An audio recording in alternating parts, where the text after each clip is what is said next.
Works. Hello. Can everybody hear us? Loud and clear. What up, world? How's it going today? Let's see if anybody comments. Let me see. I'm not seeing any comments. Maybe I didn't do this right. I don't know.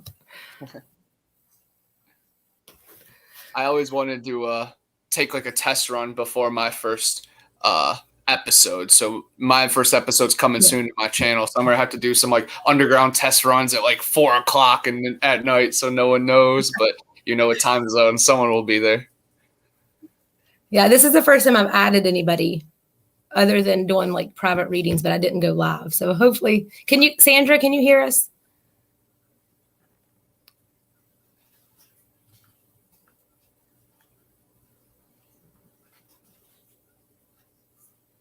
Jenny, can you hear us? I want to make sure everything's working. For sure. I'm going to try to just pull it up on my phone. Maybe I can get some answers. Okay. They can hear us. They can hear us. Okay, awesome. Okay.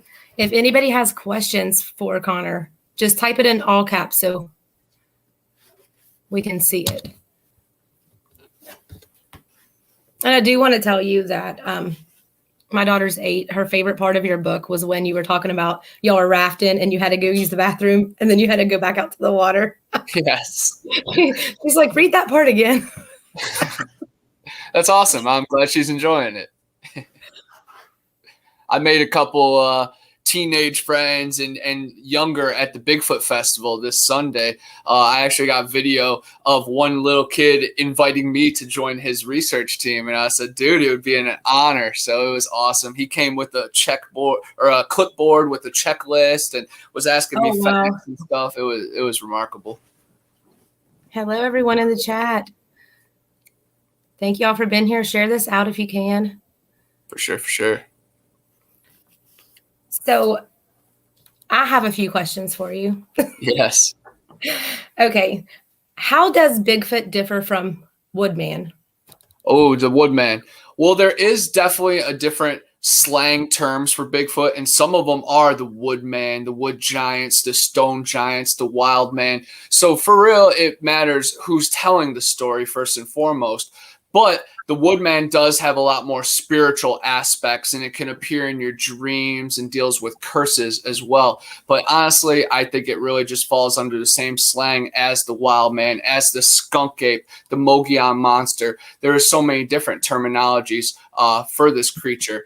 But then there's different generations and different classes of these creatures. There's Genasqua, Gugway. There's ones that look like monkeys. There's ones that are hairless. There's ones that really resemble the Neanderthal men. And then over here in Florida, we have ones that have 4 toes and 4 hands and claws. And then over in, the Pac West, of course, like Oregon and Washington, these creatures are much taller, wider, and of course have 5 toes like Patty. And if you look at the Sarasota Myaka skunk ape, that thing has fangs and also has a little bit of a snout. And then, of course, you look at, Zana or Patty, the Sasquatch, the Bigfoot.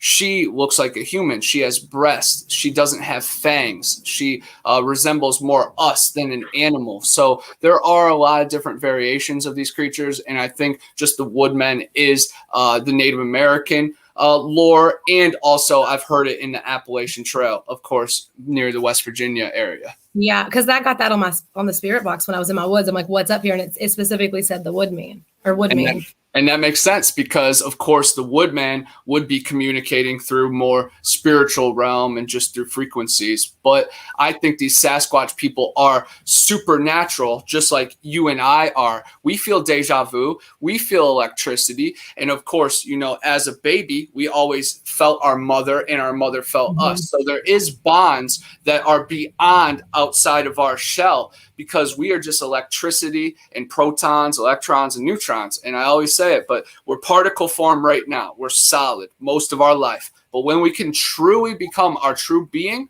We could become that waveform, that spirit, that one that can vanish or freeze time or move time. And I think these elementals can tap into that a little bit easier than we can, because they don't have all the barriers and distractions and poisons and limitations within us. And we've been casted along, but we have ancient DNA within us. And I think we all come from Eve, of course, and then the Sasquatch people may be descendants of Cain.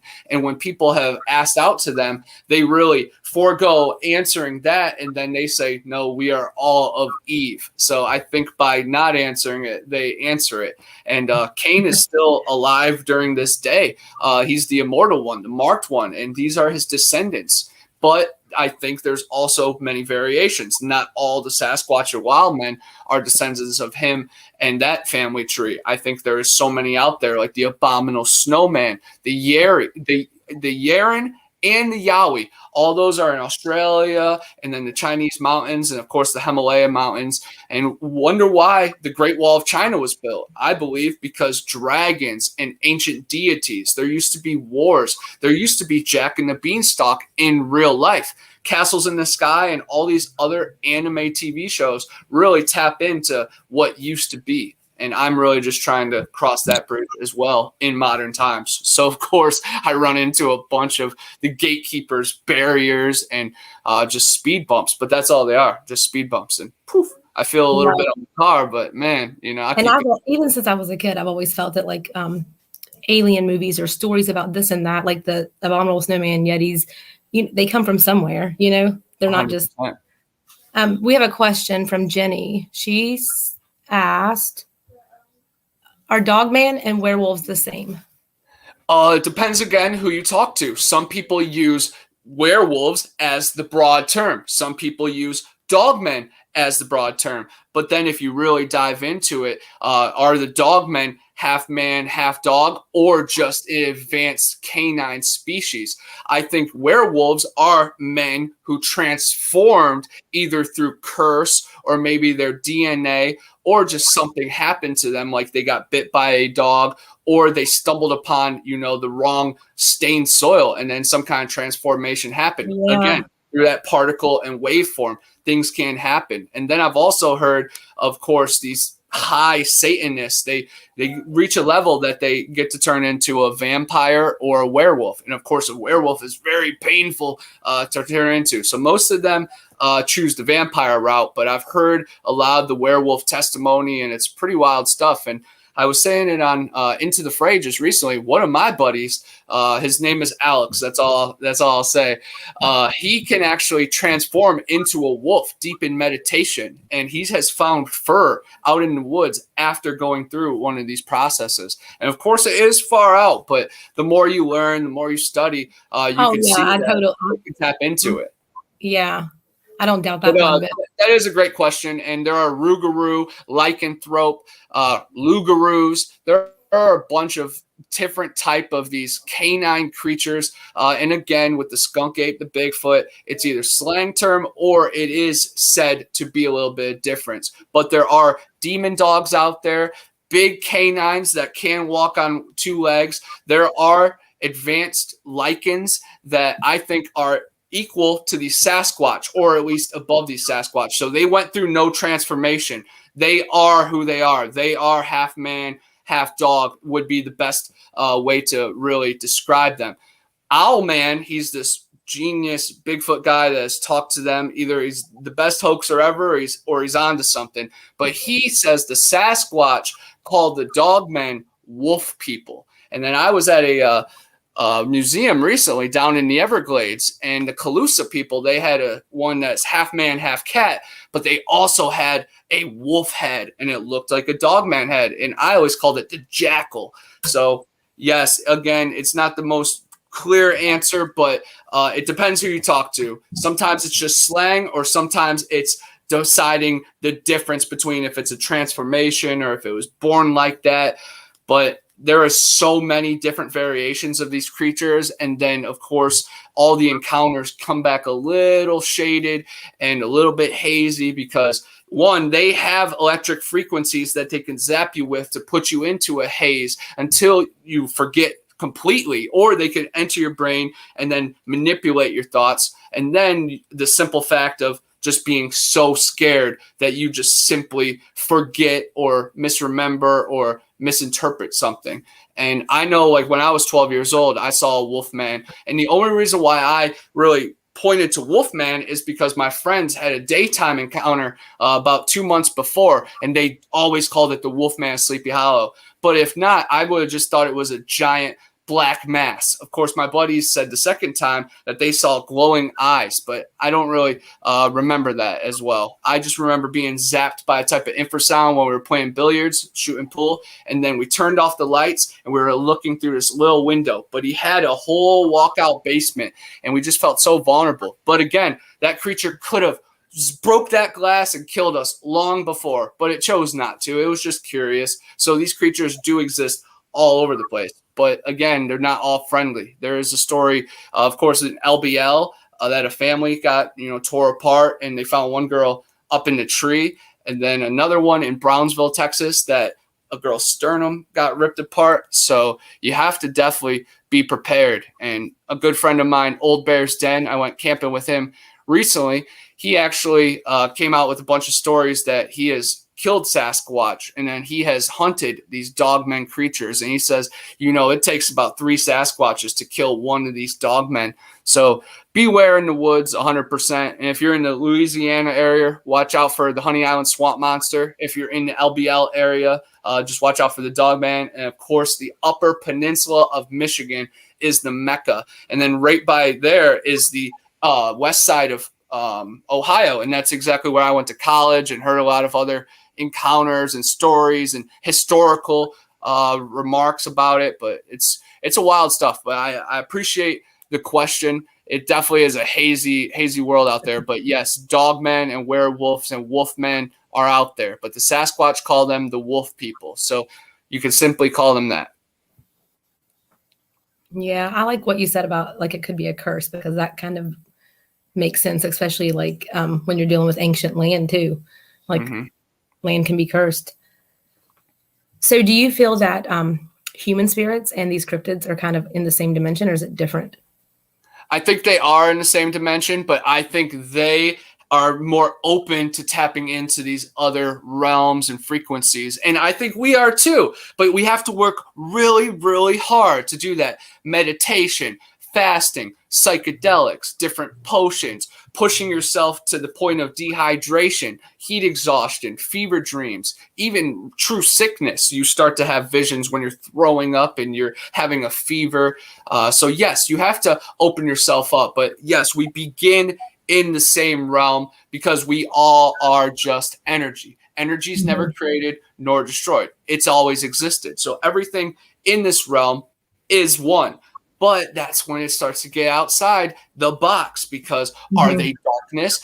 Did they come outside the dome in our existence? I really don't know. That's what I'm trying to tap into.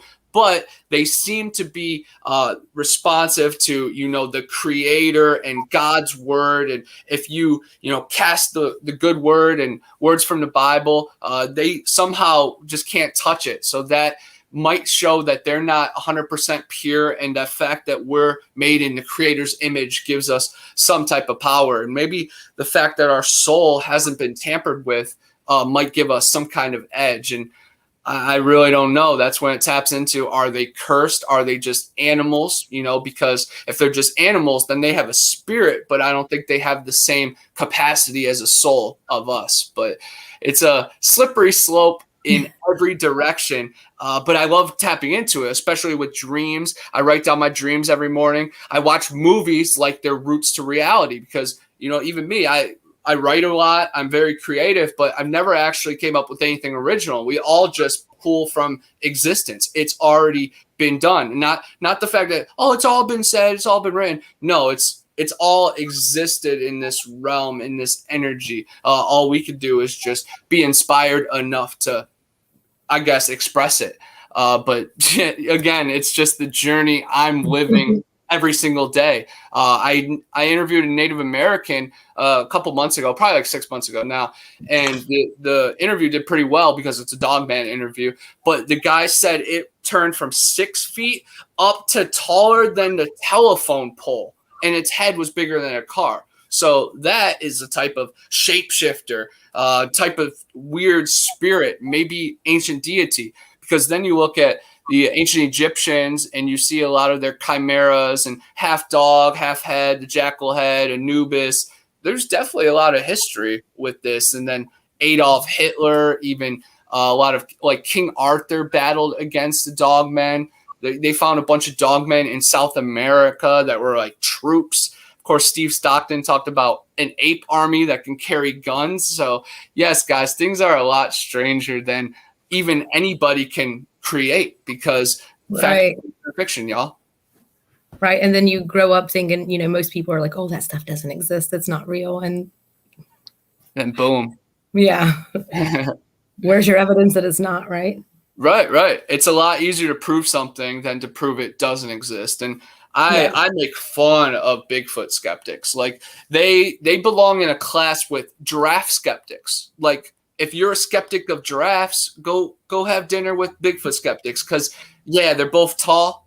That's about it. Like it's mind-boggling to me, you know, that thousands of encounters coming from military, policemen, doctors, teachers, mothers. Then there's mothers that have had to go to therapy after, mothers, fathers, sons that have had to go to therapy after their encounters. There's people that had to leave their homestead. There's whole cities that had to leave. Port Chatham, Alaska, had to totally ditch. So there's people that are still skeptics, and then there's so much hair out there. There are bones out there. The mound builder bones, of course, too. I've narrated over 10 hours of giant bone excavation newspaper articles ranging from different decades, different countries, different states, different parts of the paper, back page, side page, middle column, front page.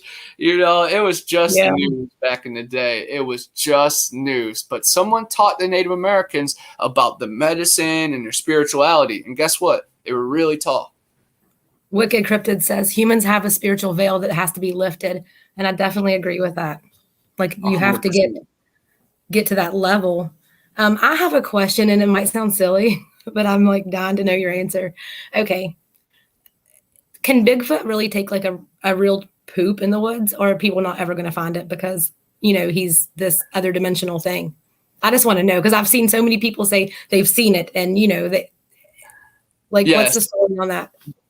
They definitely poop. They definitely poop, and they definitely pee. And that is one reason why they smell bad, because they really don't wipe, and they don't have much, you know, some of them, of course, I'm sure there's respectable family ones, but I've heard some stories that you see just all the fecal matter and it's all crusty in that area. So it's really disgusting. But at Expedition Bigfoot Museum in Tennessee, I just posted a video from there earlier today.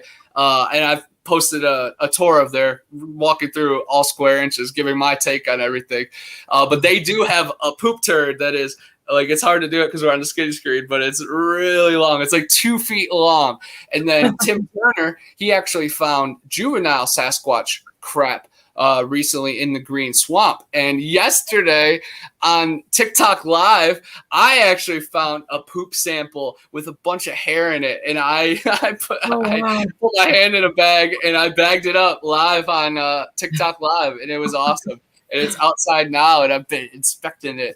But yes, people have found poop, but I'm sure they definitely dig holes real quick and then take a quick crap and then boom, cover it back up, you know, if they really want to cover their trail. But they are really just big humans, so just look for giant logs of ours. But I'm sure just like humans and, you know, public restrooms, they come in all different shapes, and they probably, if you see any spray on a tree, do not lean against it. and I also believe that they can spray like kitty cats and also like skunks. So they definitely have capabilities of that, and releasing other pheromones and chemicals that can make you sick, bring you in, and also probably control your mind. Once that nose goes in, your brain is occupied. You know, as you guys know, your nose can trigger memories. So imagine what it could also trigger in your brain. Yeah, that's interesting too. So like they market for territory kind of thing? Yes, okay. Yes. And of course, animals, they can mark the animals too. And people, I believe that after an encounter, you're chemically changed. Like my friend Donnie Miller from Standing Goats Rescue. First of all, he was abducted by aliens and they put a little piece of metal in his arm. And then years later, he broke his wrist, and a doctor was asking him about it. It's real crazy. But ever since then, he's had a lot of encounters with Sasquatch and like lizard people and cat-eyed people. And it's very strange. So I believe that the aliens or the extraterrestrials definitely marked him. But after the hairy man had his encounter, then they all realize everyone after him knows after they've had an encounter. So they definitely have some kind of awareness, kind of like the movie Predator, how they can see our thermal, our heat. They can probably realize we have tumors and other problems with our body. I've heard them healing elderly people, and then back pain, alleviating, and all problems kind of going away when you find that balance. And that's with nature, that's with the world, and I think that's with everybody. If you find somebody that you can really connect with on a really earthly level, it's good on all levels, vibrations, frequencies, love. It really is positive for everything. And I think your health would skyrocket. Yeah. I feel that way with like when people like meditation. Like I think if the whole world would meditate at the same time, imagine what that would do, It really would. It really would. It's a catalyst. And we meditate a lot in the woods. And it really brings some strange energy, because I think the Native Americans, of course, tapped into a lot of those frequencies, and these deities and other strange things in the forest, the anomalies, they magnetize towards these vibrations. And they're like, oh my gosh, that's familiar. Let's run towards it. So, when I'm doing mushrooms and doing my hums around the fire, I definitely think that they're coming towards us, remembering who they used to be as well. And I love leading little meditations, and we do, facial stretches, shoulders to ears until you can't no more, and then you just let them go. That feels really good. Chattering, hums, deep breaths, fast breaths for like 90 seconds. Woo, you really go places. And when you're out there, in a half a hike, you still have a couple miles to go. And we always like to do it right next to a Torreya tree. And Torreya is also known as gopher wood, which Noah used to build the ark, the lightest and strongest wood in the world. And it only grows right here in that park. So it's so sacred. So when we're doing these meditations, we feel like we're doing it for the whole world. And we have that energy carrying with us, and then we take pictures after, and there's usually orbs and kind of other strange, I don't know, shadows, but light shadows, beams of light, I guess I could say, that are coming from nowhere, because you can see it's a canopy, and then boom, there's just big braces of light. It's beautiful. We are all light. You can create light. You can cast light. What do they do in Harry Potter? We just don't need the wand. We got our mind. Exactly. There's another question. So do you think Bigfoot is more human or animal? Definitely more human, but they've lived a life out in the wild that they, of course, cannot read books and use calculators. They're not worrying about taxes or anything, but they are the true humans. They have been long before us, and they are one with this earth. And again, they can make it rain, they can stop the rain, they can talk to the birds, they can silence the forest. They have echolocating like dolphins and bats, and then they use infrasound like big cats. And then I think they have telepathy, and they've mastered pretty much the human experience. So I have a lot to learn, just from them. And I think humanity does too. That's why there's a big thing thrown over them, just because we don't need the establishment. We don't need all this, optional crap. They already have everything they need in abundance in the forest. And, they try to tell us there's food shortages and we need gas and all that. No, it's all provided when we can listen to Mother Earth. But all the DNA shows that they're, human hybrids with angel DNA. And if we could get our hands on the DNA, which, some people do have hair and spit and other, blood samples. There's been Bigfoot that reach into dumpsters and they cut their arm real bad, and they have lots of the DNA samples. And myself, we were in the green swamp, and we actually found black long hair in a barbed wire fence, and I took half of it and Tim T took half of it. And he did a breakdown with a microscope, and you could see that some of it is clear, just like Sasquatch hair. And according to the other samples I've seen, it correlates. It's very interesting. But Melba Ketchum, she did a whole study about it with more than 100 samples, and some were tainted, but not all of them. Again, just one has to come back for all of this cat to be blown off the lid. But there are hundreds, and then there are thousands of other ones that are undiscovered. You know, there's the Carter farm in Tennessee. Grandpa Carter found the little fox, that's the Sasquatch's name, found little fox under a tree, pinned, probably would die, saved it, brought it in its house because he thought it was just a little deformed baby, maybe from the neighbors.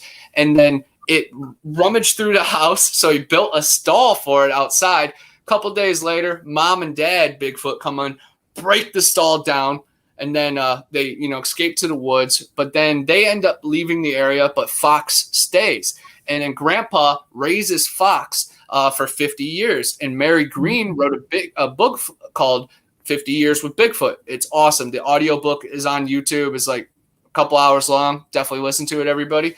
But Janice Carter then grew up, and since a little girl, she got to be around the Bigfoot and hold its hand and feed it. And then Bigfoot would show her about the family. And then it met a woman and it had kids. And then one of the kids' name was Blackie, and it was a really aggressive Bigfoot. But Janice and him were friends when they were kids. And there are so many stories of kids with their imaginary friends or their dark-skinned friends. You know, white people back in the day, they didn't know what a dark-skinned person looked like, so they thought some of these Sasquatches in the forest were just their black friends, you know. But Janice got to hang out with Blackie, and she always realized he was aggressive, so she kept him at a distance. Sure enough, a few years later, Blackie kidnapped this girl and brutally assaulted her and made her mind, go bad. And a farmer actually heard her screaming down in like the holler and went down there with a gun and like shot at Blackie. And ran it off, and it's really crazy. But all this is in the book and documented in multiple places in Tennessee. And if you know, you know. But it's really crazy hearing the dynamic. And for that family, that's just one that hit the surface. I'm sure there's hundreds in America that have raised Sasquatch and fed Sasquatch and just been around them the whole time. One big story that I love and I always just run with, the Ocheesee Pond Wildman.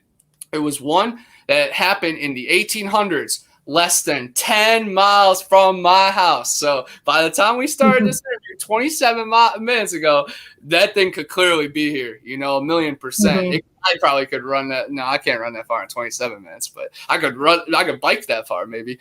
But in the 1800s, the Ocheesee Pond, one was captured after harassing women and children. Native American gatherers and Civil War veterans teamed up and surrounded this thing and ended up taking it down. And then they sent it to Chattahoochee Hospital after going to the governor first. But the Chattahoochee Hospital was really known for, poor quality experiments. Gary Oldman did a movie on Chattahoochee Hospital about the cruel punishments to soldiers and stuff. It's real crazy. But I'm sure they really treated the Sasquatch really bad for 3 years, and then sadly it passed away.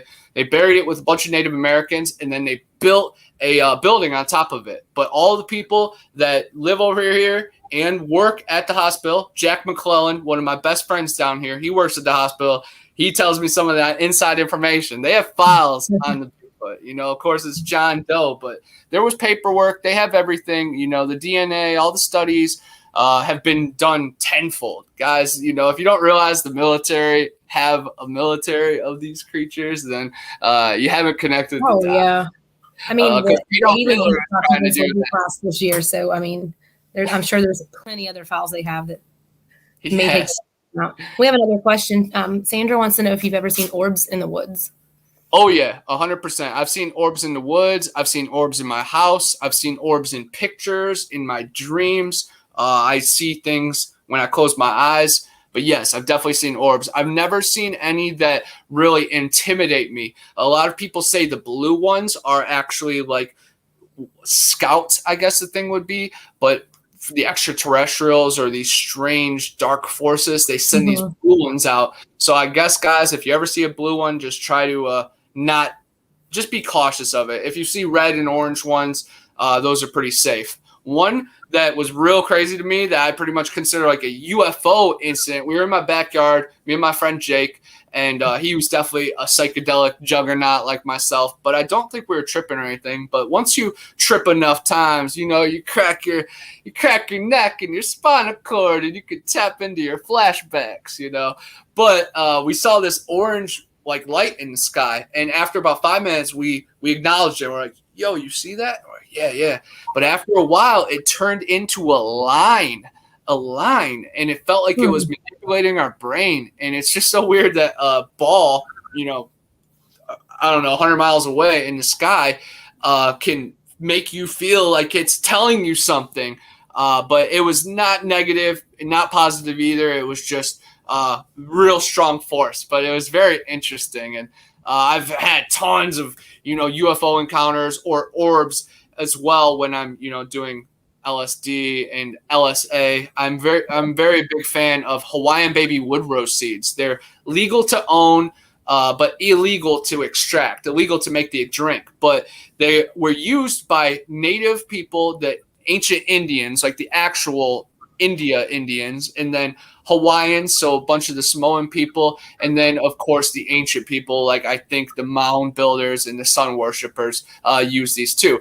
But you ground them up, you do a cold water extraction, turn it into a tea. Make sure you don't drink any of the seeds though, because they're poisonous, and they'll give you a stomach ache. You're gonna get a stomach ache no matter what. But these ancient people used it to see through the veil and communicate with the other side. So I used to always use it to try to bring in these UFO encounters. And then I also saw a missing person, Evan Tanner. I was talking about Into the Fray. It's definitely some touchy stuff. I think it was Evan Tanner. He was a UFC fighter that went missing in the desert a long time ago. He was one of my favorite fighters, and it was just really a mystery, especially before this Missing 401 and, you know, Steve and Gemma and all their stuff. This is in, you know, 2010, 2012 era.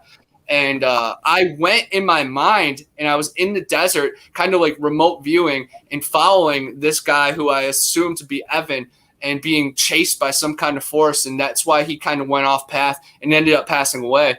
But again, I'm sure there are hundreds of cases that fit those same circumstances that maybe I tapped into. Mm-hmm. But I had a personal connection with Evan Tanner just because I was an MMA writer and I was really in that field during those times. But then years later, I was able to maybe get some answers. But again, I don't want to go to his family and say, hey, you know, Bigfoot was after Evan out in the desert. But things definitely get strange when you tap into the weird potions. Yeah. And you know, what I've learned over a long time of paranormal and stuff, when you have feelings like that, or like those kind of messages, or like how you said you thought it was him, like don't second guess yourself, because when we start over analyzing and second guessing ourselves, that's when we try to, you know, we get kind of off our path of what we're. Yeah, 1,000,000%. Honestly, that's great advice, because when I try to like balance it out and say it wasn't him, I feel myself getting farther away. So I just have to stay with it was him, and if it wasn't, then it was someone just like him, and same thing. So I have another question, and this place is like on my bucket list. I want to go, hopefully this year, probably next year.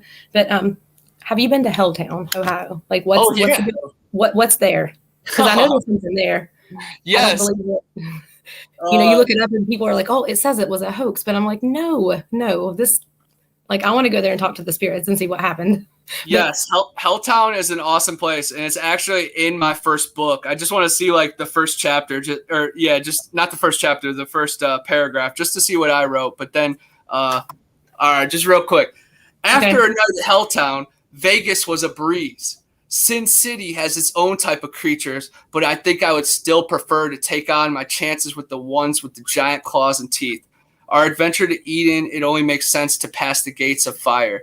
The waterfalls and ski resorts lure the friendly folk into the winding cliffs of Peninsula, but the headless horseman on the highway to hell makes sure you never find your way out. There are rumors of chemical spill that mutated the wildlife, deep tunnels, and even an abandoned mansion scattered across the dense remains of the real-life Silent Hill. Watch where you step. Many bodies have been dumped in Helltown. You don't want to be another one. Yes. Okay. I love that. Helltown is awesome, and it is in Boston Mills, Boston, Ohio. Guess what road I grew up on? Boston Road. So if you take my road all the way, it runs basically into Helltown, if you skip through a couple woods and stuff. But yes, it is in Cuyahoga Valley National Park. And if you do your research on the national parks, a bunch of people go missing. That's where all the strange stuff is. Teddy Roosevelt and his people had posses basically, and they hunted these beasts and pushed them into these dense areas that they turned into nature preserves and national parks. But yes, Cuyahoga Valley National Park is very well known for the Ohio Grassman. That's like the most famous spot. If you watch a bunch of documentaries, that is the spot that they're researching. And that is where I grew up hiking and camping and biking and just river walking. But yes, Helltown is a really small part in Cuyahoga Valley National Park, and it has a bunch of crazy, scary legends. But it goes back to the ancient government times. So under there, a lot of people say that there is a whole facility, basically like Resident Evil or, real life Silent Hill, that they're doing tests on these people, and then some escaped, and some of these beasts still roam the woods. And then there was a chemical spill that really disturbed the wildlife and turned things into monsters. And then they say pretty much every piece of property in that area is haunted with demons and spirits. And there was an old slaughterhouse that you can still hear the animals getting killed, and you can smell them. And then, of course, there's different caves and cliffs that you really can't get too deep into, but you can hear noises all the time. There's a Native American graveyard in the middle of the woods, and we got some crazy orb photos, and we actually went there with a witch, and she was doing seances and stuff. So it's really wild. And I've had other strange occurrences when we smelled weird things, and we thought it was a dead fish or a dead raccoon in the river. We searched for it, never found it. Then we'd go, smoke, and then come back, and it's that same area was fine. No smell at all, nothing up, So it wasn't a dead animal because that smell would still be there. Unless somehow our brain was, tricked into remembering that smell. I can see someone saying that, but no, that dead smell was gone. And there's tons of other stories and encounters that people have had, people going missing, serial killers, hiding out there, serial killers hiding their bodies there. But it's an awesome spot, and it literally was right down my road. So crazy. what is the creature that could like in the documentary, for instance, like they say that the bones are gone, but there's no no wounds to take them out. So what is this creature? Yeah, some people think it's kind of like the beast from The Descent, kind of like these cave crawlers, only come out at night. Kind of like a chupacabra. That's how I could see it, kind of being like soaked from the blood and maybe only 2 little fang marks. But there are stories of Dogman and Bigfoot. And then, of course, the missing 401 people always come up under weird circumstances. So maybe just these elementals or other demon forces out there are able to leave our body dead, but somehow still disorganized in just a weird way. But there is the peninsula python as well. It was a big python that escaped out of the circus, and it still roams like the peninsula, and it's all just valleys. So you just fall into the giant python's mouth. And we were always kind of scared of that. But now that I live in Florida, I'm like, pythons? Like, come on, man. I only get a little iffy with, the cottonmouths and rattlesnakes, something that can kill you in one bite. A python? Come on, man. Watch this, though. It will get me in my sleeping bag, and I'll Connor Flynn, dead by python. I have been chased through my yard by black racers. They will chase me.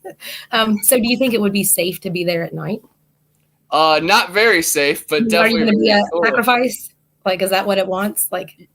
Yes, I think you would have to honestly be more nervous about the people that come there at night, because there are drug users that go out there, witches, and then occultists, Kabbalists. A bunch of people, come from across the world to get a glimpse at Helltown, because hell is the opposite of heaven. And if you're really against the creator, you're going to seek out these places. So yes, there is just strange people that come out there. And I actually went out there with my buddy Alex, who's, the half wolf man. And he really stirred up some stuff, and he had to shoot off a gun a few times. So things get really weird in CBNP after dark. It's so wild. And I encourage anybody, if you're ever visiting Cleveland, or I guess Columbus even, and definitely Akron, visit Cuyahoga Valley National Park. Beautiful waterfalls. Brandywine Falls is one of the tallest major waterfalls in Ohio. But then go check out Blue Hen, and then walk down that river and then go see Buttermilk. And that's where we had our encounters, is near Buttermilk Falls. So go check that out. But go look for the road to no end. There's a sign that says like the road to nowhere or something out there in the middle of the woods. And there's definitely a bunch of homeless camps. So you could spend days out there, definitely weeks out there, just investigating. Yeah, it's like a 4.5-hour drive from me, but I want to go. Like, even if I had to make it a day trip, I want to go. Do it. It will be awesome. And there's a gas station that's like really famous, and there's a hearse that supposedly will chase you out of town. And I was always just on edge over there, just because they get the 30 mile per hour speed limit. I'm going 35 and they're pulling me over with the canine unit. Come on. Oh, gosh. So what is your favorite cryptid that you like the most? Yes. I, of course, love Mothman. I would have to say this. I love Mothman. I love Bigfoot, but the Lake Erie monster, just because that's what I grew up on. I grew up on Lake Erie, fishing at Lake Erie, going tubing, and all the parents, they don't care. When you're tubing, you're out there. You're in 40-foot water, you're in 70-foot water, but it's a lake, so they're like, yeah, there's nothing out there. Well, I've heard the creature. There was a bunch of fishermen that went missing, and in the 1800s, there were 2 boats filled with people, and they actually saw early 1900s or late 1800s. They saw like 60 plus people witness 2 of these creatures like play fighting and basically sparring in Lake Erie towards Toledo. So every time I was in South Bay, I was always looking for Bessie. And then there's a hockey team named after her.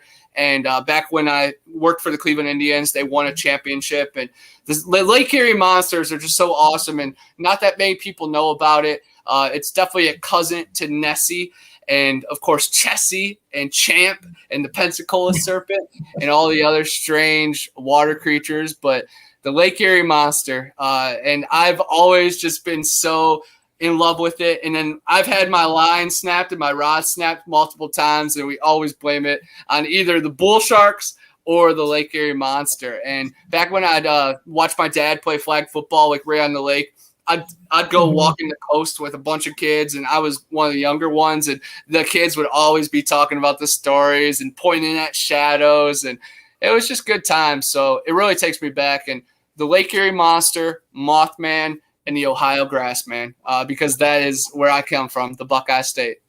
Mm-hmm. Yeah, I've been to the bunkers a few times. Oh, yeah. Trying to see if there's anybody there. But the last time I was there, it was this year. Somebody had been in there, and there was like pentagrams, and they had done some kind of ritual in there. But and then another time I went in there was vomit everywhere where somebody got too drunk, I guess. So. Oh, that's disgusting. But that's evil. Like vomit is vile. Yes. Have you been to those yet? Like to where the lake is there? No, I haven't. I've definitely seen pictures, and I don't know if I've ever met anybody firsthand that told me about that. But it starts with a bang with freaking vomit. That's horrible. But yeah, it's kind of hidden. But it's where they hid had the munitions from the war, and it is hidden, and it's dark in there, and it's really cool though. Well, next time I come up to Ohio, maybe we can have a little Helltown adventure, and then you can show me the bunkers. Yeah, they're cool. I have a lot they're of easy to get to if you know where you're at. Definitely. What is it? I just have a lot of stuff in Ohio that I still need to see and just dying to see, of course, like the Serpent Mounds. And then back in Hocking Hills, I went to a couple of the caves when I was a young boy. But now that I've grown up and just have a true love for this, I just have so much more to dive into. And just all my old haunted places that I used to, go to every Friday and Saturday, like the Witch's Ball and Crybaby Bridge and Irma's house and even the Franklin Castle in Cleveland. It's just a must for me. And then now that I've done research on, tunnels and other caves, like the Cincinnati abandoned railroad system or the underground, I forget what it's called, the ETA or the RTA, some kind of the subway systems, the abandoned subway systems. They just go on for miles, and a lot of Dogman encounters happen in man-made structures. So it would be a Dogman hunt for sure. The Cincinnati Bengals. Yeah. I would love to go to a Crybaby Bridge, but I think we're the only state without one. Wow. I don't think there's any here that I've ever found. Crybaby Bridge was always close to my heart growing up. It was funny because growing up, I went to this Memorial Elementary, and there was a bunch of woods around it. And at recess, they always said, "Oh, there's a Crybaby Bridge in those woods." And now that I've grown up and done GPS, and even as an older teenager, I searched all those woods, and there wasn't. It was just a legend. But there was a Crybaby Bridge right by my house, and I think that's the one they were kind of referencing. And it was, of course, a woman tossed her baby out because she wasn't married, and she was just upset and being harassed by her family. And it's kind of crazy because I mentioned the Crybaby Bridge, Irma's house, and the Witch's Ball. And the Witch's Ball is a woman that her family was harassing her for having a child without being married, and then she poisoned 16 of them with arsenic and then threw them in a well, and then they buried her under this big granite ball. So it's really hot when it's cold when it's hot. A bunch of witches go there. It's a really popular spot in Northeast Ohio, and it's very cool. It's definitely off the radar, but if you know, you know. And then Irma's house, Irma killed her family, supposedly, pushed them down the cart way. I forget what it is. Maybe a garbage route or something, some kind, or a coal chute, something like a coal chute. Puts her family down that, and then she hangs herself in the attic. So all three of the stories are very similar and very disturbing. So those three stories always kind of got thrown around, and it was just basically the witch. And we always went to Irma's house, Crybaby's Bridge, and of course the Witch's Ball. And it was just so wild and scary. But the Crybaby's Bridge is a railroad bridge, and it's about 60 feet high. And when you're on top of it, you could definitely die if you fall off, but you feel a presence, and you have to walk through a graveyard, and there's a satanic church. That, of course, is a real functioning church. Is the house still standing? What was that? Is the house still standing? Irma's house? Yup, 100%. And now, it's all boarded up, and it's heavy breaking and entering. But we would have to go in through the cellar, and we would go all the way up to the attic and see where she hung herself. And it was crazy. Oh, wow. There's a bunch of Christmas cards all scattered through the main floor. And it's pretty cool because not that many places, if you Google Irma's house, barely anything comes up.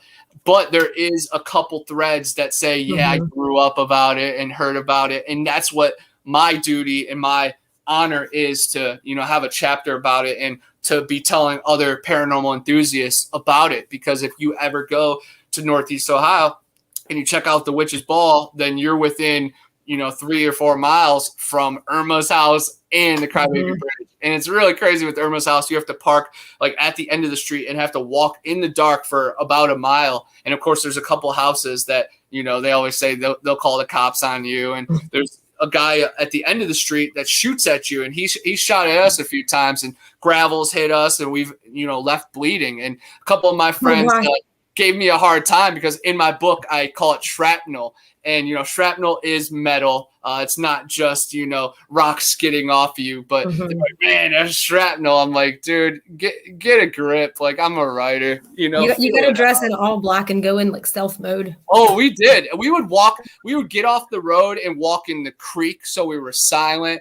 We would do it so often that we had a lot of different plans, but there were dogs. We knew which houses had the dogs and everything. And one of the neighbors would sick the dogs on you. And Oh, it was crazy. It was really cool though. And now looking back, the neighbors were doing commendable stuff. They didn't know what Right. juveniles were going to do. We could have lit the house on fire for all they know. Yeah. It was awesome. You'd go through the cellar. It was so scary. And there's some really good pictures I have because people spray paint like pentagrams on it too. But there were orbs bigger than a basketball, bigger than my head. So it's not just like dust or anything. This thing is live energy and it's moving in these pictures. It's really cool. And now I wish I could, go there with like a spirit box or something. But who knows? I would kind of I would go during the day and I'd scout it out and I'd film and do everything. But I would be down for a nighttime hike too. I'd just bring an axe for the back door. That sounds interesting. That sounds like it was awesome. I'll try to send you a link on it. Irma's house. And then a lot of people are like, no, it's Alma. It's ERMA, Irma. And people say, no, it's Alma, ALMA. And then I forget what the Christmas cards used to say, but I think it used to say Alma. And that's why people thought that. But it's always Irma's house to me. Okay, Long Island Bigfoot has a question. Brother. Okay, do you believe that Sasquatch can tag individual people? Yes, I definitely think they tag people, and it's either through chemical or just infinite scent. Because again, we are just protons, neutrons, and electrons overall. So yes, we are malleable, and we're not just what you and I see. So when we are touched and when we're glowing, I think we do have some type of marker. And I think it's everyone they've interacted with, but then there's other ones like you, Mike, Long Island Bigfoot. He has been marked positively, and he has them looking after them and protecting him because he has gone the distance and paid his due time and just so much more than that. It's all energy, vibrations, mindset, and just able to manifest these things. So yes, I do think they can mark people, and I think that we might be marked long before that interaction. Energy is never created nor destroyed. We've always existed from time. So maybe we're marked way before this lifetime and everything's meant to align. So that'd be some crazy stuff, huh, Mike? So when they mark you, it's a good thing? Like it's a protection thing, you think? I think there's multiple different type of markings. I think Old Bear's Den, my buddy that has killed Sasquatch, Janice Carter, the one who, grew up with Sasquatch, she was told by the Sasquatch people through telepathy that Old Bear's Den has killed him. So I think there are different markings. I think he's marked as a hunter. I think Long Island Bigfoot is marked as just one for them to protect. I think I might be marked as just the curious one. They just know that I mean no harm and that I'm just a fun brother to play with. But then I think there are marked ones for other reasons as well, which are beyond words and energy. I think that there is a symbiotic relationship with the Sasquatch people and us. I think there is no reason for division, and I think the best for creation and for life is some type of relationship. So yes, there is some kind of marking system, just like we can mark each other, but sometimes it's beyond what we can see and feel. So, as somebody who goes out in nature all the time, I know you do, and you appreciate it. Like rock formations and all that stuff. I know you've talked about it before. Do you feel that way about like different types of crystals and stuff as well? Oh yeah, definitely. Crystals are just energy and they are catalysts. Like their makeup is designed for a purpose. And the Native Americans, gypsies, witches, shamans, prophets, all the wise people, wizards, they have used crystals, and crystals do disappear. And I think they serve a purpose. And when that purpose is done, they have a chance to go. And yes, they charge up in the sunlight, the moonlight, and also in your palm, also underwater. There are so many different conductors of energy that I think these crystals are very important. I always have crystals on me. I'm always looking for crystals when I'm out looking, for these gems and arrowheads and shark teeth. I surround myself with these energies, and I definitely have tapped into the sacredness. And I fell in love with a girl named Jade, and I felt like that really defined who I was, and somehow that was aligned long ago. And once you tap into like crystals and their reasonings, man, it opens a whole nother world. And if you can really set intentions and find out what, you know, each one has a purpose for, you can take things to the next level. Do But cryptids also, respond to them? what was that? Do cryptids respond to crystals, like the energy in them? Yes, definitely. I think some are scared to death of them because it has that pure energy, but then again, it magnetizes some. I have left many for gifts, and I haven't found them after. So I think they like them, maybe just as you know, cute shiny things, but also I think that they are able to really bring out what they are meant for. And I always say it: the Minerva monster in Ohio, French gold went missing.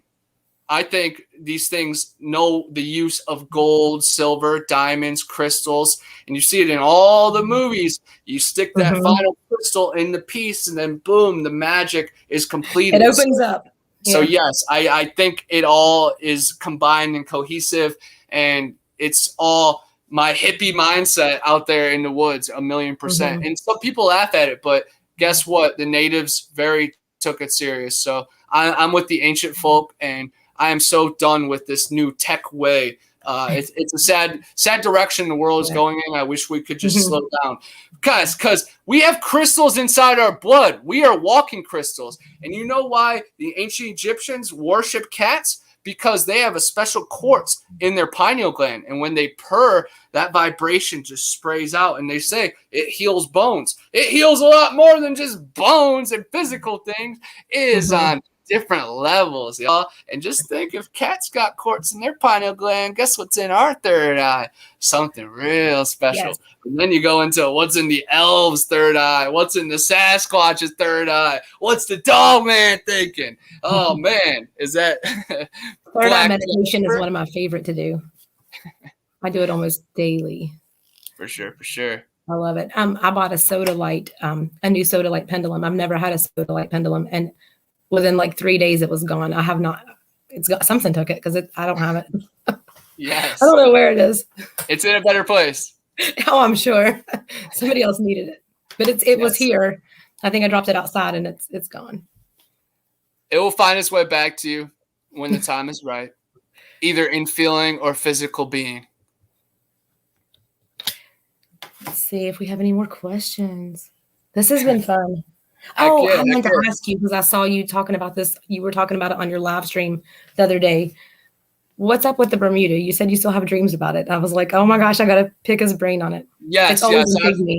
I've been to Bermuda Triangle multiple times on cruise ships, and then on the Atlantic coast. One of my best friends lived right in Melbourne, and some people would argue that that's not officially the Bermuda Triangle because it's not out in the water. But guys, ley lines converge. I think I'm even affected here in the Panhandle of Florida by the ley lines that are heading towards the Bermuda Triangle. Of course, they say the whole world is filled up with triangles. I heard just recently that 144 triangles make up Earth. And I think that's pretty interesting, but there's always things with like the Bennington Triangle, and then of course the Bermuda Triangle, and then my triangle that I grew up with, the Witch's Ball, Irma's house, and of course the Crybaby Bridge. But I've always been a huge fan of triangles and pyramids, but I spent a lot of time in the Bermuda Triangle on cruises and doing strange meditation and, you know, burning down on the balcony. And I would spend hours out there just with my eyes closed or just with my eyes open, just getting lost into the sea. And I would have so many strange, strong visions. And now I can really bring myself back to that in my dreams at times. And then I could see, you know, UFOs, and I really feel like I get, you know, answers, and I'm one with like the whales and the dolphins. So it's nothing like super paranormal. It's more earthy than anything. But do you think there's a dimensional thing, like you can go into another realm there? Yeah, I think it's kind of like I think the Bermuda Triangle is a giant vortex. So even just entering there, your energy is malleable. You're not yourself when you go in. You're not yourself when you come out. And once you're in there once, you can kind of tap into those frequencies. Just like anything. Once I've into Helltown once, you can physically go back. Everywhere, Mm-hmm. every conversation you've ever had, it's still part of you. You can tap in at one time in your brain.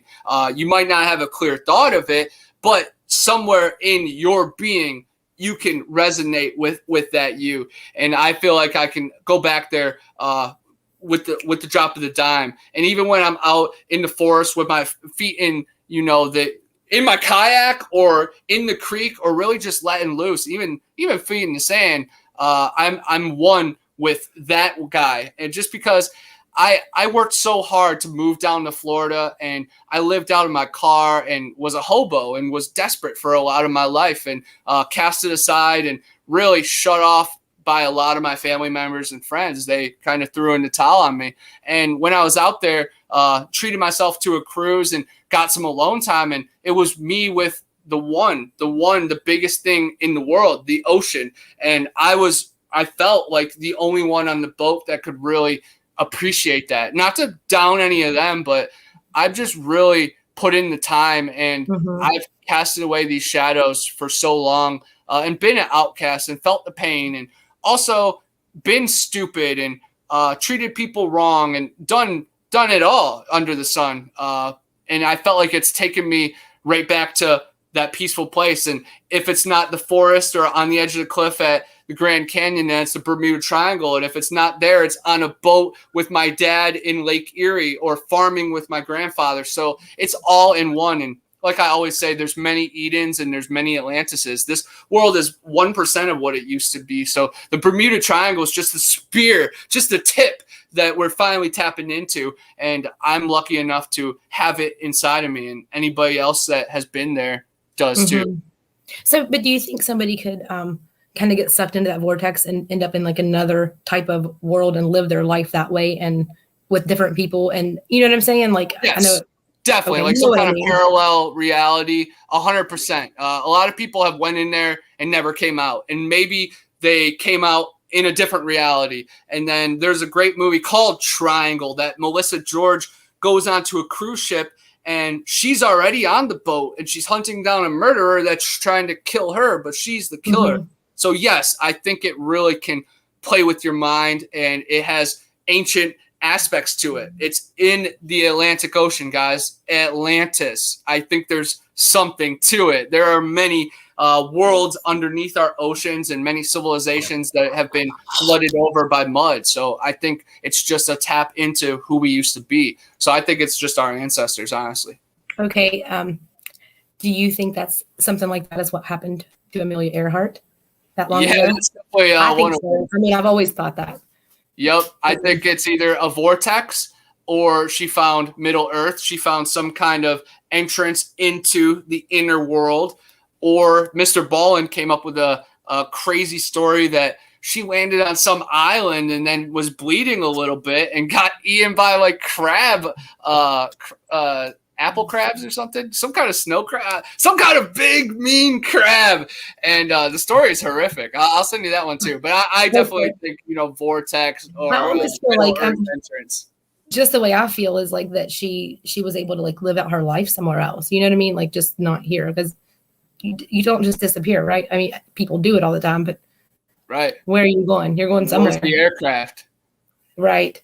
I think it's kind of like Admiral Byrd. Admiral Byrd was the Medal of Honor winner, pretty much the highest, honor you could win in the military. So if you support the troops, support this freaking story. He went past the ice wall and he found worlds and continents with luscious jungles, with mammoths. And then an extraterrestrial race actually took control of his carrier and then lifted him down and gave him a bunch of advice. And then he came back. And 2 years later, he died of cancer or something. Of course, the military probably offed him. But right. I definitely think the Admiral Byrd story and Amelia Earhart were onto something. There are so many lands and ancient maps that show different continents. Most people think there's 7 continents. I say there's 6 in this known world. And Antarctica is the outside rim, of course. And then there's other maps. That's another mystery, right? Oh, 100%.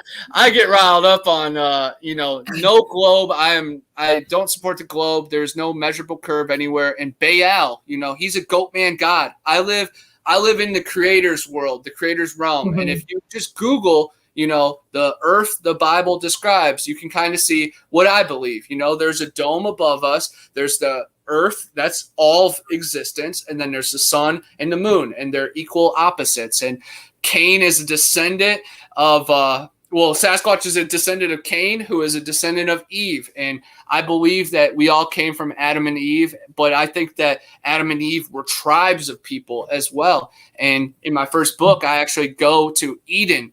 27 of the 28 trees in the Bible are at that trail. And then, like I said about the gopher wood, which Noah used to build the ark earlier, and a delta that breaks into 4 rivers, it's very sacred. But I'm not dissing the Middle East or anything else. I think there are many equals to Atlantis, to Eden, even the Grand Canyon, man. There are people that live underneath the Grand Canyon. There's a race of people that we don't even know about as Americans. We're not told anything about our true history. We're celebrating presidents.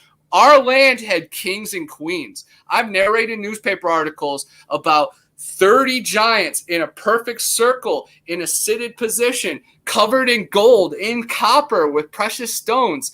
I'm not celebrating no lifelong politician, man. We celebrate our ancestors here. The Cleveland Indians, the Atlanta Braves, the Chicago Blackhawks. They learned from someone before. The Tennessee Titans, the New York Giants, the San Francisco Giants. All of it is right there. And if anybody is interested or has Instagram or SoundCloud, I've narrated a bunch on Bigfoot Anonymous SoundCloud, over 10 hours of articles of giant bone excavations. It's beautiful stuff. And then on Instagram, Giants of Ancient America. He's my homie. He's found more than 900 newspaper articles talking about these creatures. And he just posted one recently about like 40 beings that were over 12 feet tall skeletons found in America. It's so beautiful. And a lot of them are in West Virginia and Ohio, Moundsville and Wheeling, right in our stomping grounds. If you come back up this way, you need to holler at me.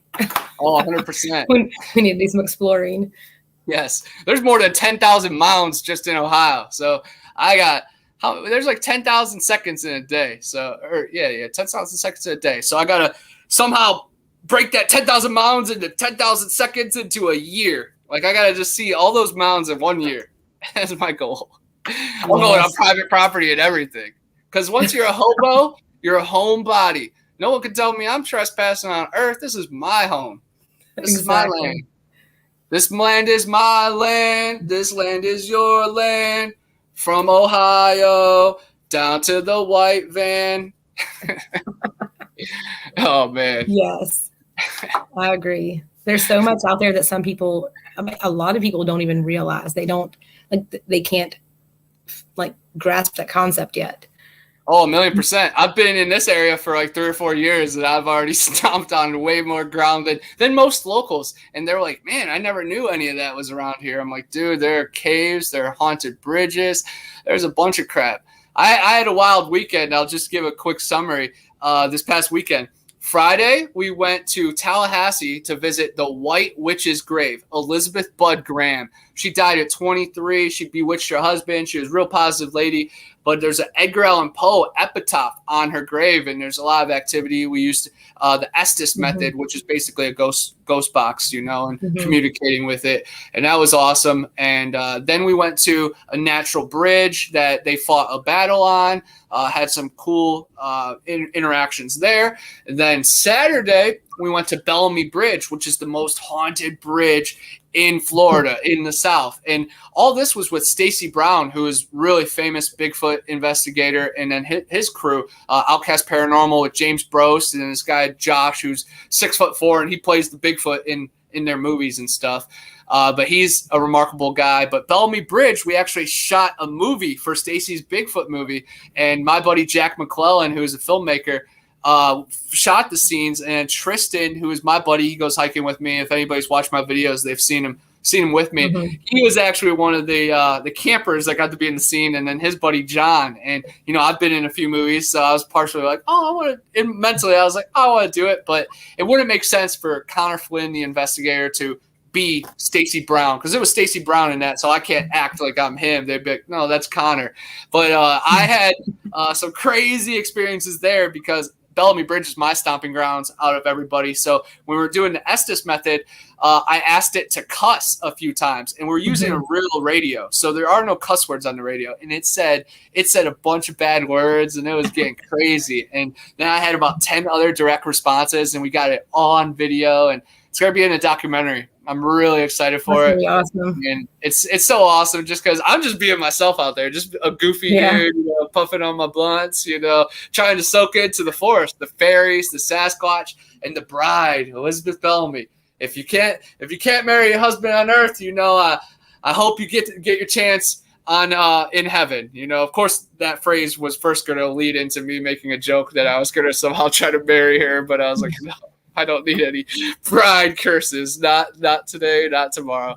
But then that Sunday, the next day, we went to a Bigfoot festival in Pace, Florida, and Flat Rock Booger met up with me, and then Tristan and John came, and I actually got to speak on the microphone in front of a couple hundred people, and a bunch of people came over to our booth because Flat Rock was playing his Evidence, his howls, and it was awesome. We got to meet a bunch of little kids that just wanted to ask Sasquatch questions. There was a blind man that he had a Sasquatch encounter before he lost his sight, and he was just looking for someone to talk to, and it was a good time. And we do this IRL, like in real life. Like I'm not on the freaking keyboard, only hanging out behind the screen. No, I'm live and direct, and I think that's really important because I'm definitely here on the podcast, and I've written the books and I've been in the movies, but it's most important in life, in real life. When I go to the Tennessee campouts or the Florida Bigfoot conference and we go on the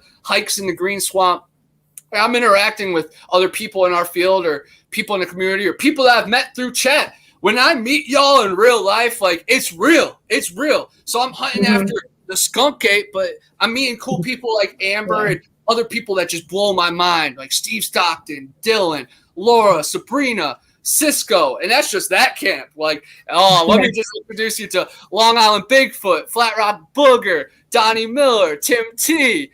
Things get real crazy, guys, and I just love being the catalyst to bring everything together because I'm just the glue, man, and I'm just trying to honor my life, your life, and all of our lives the best I can, and try to tell the historical stories of my town and kind of inspire people to do the same.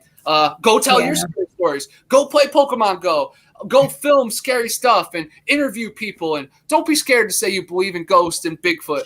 Be vulnerable. Face your insecurities because that's when life happens. Once I moved from Ohio and lived out of my car, I thought I was deep back then, man. I tripled down in depth. And, oh, man, it's a remarkable journey. And I encourage everybody to, do what makes your heart happy. 100%.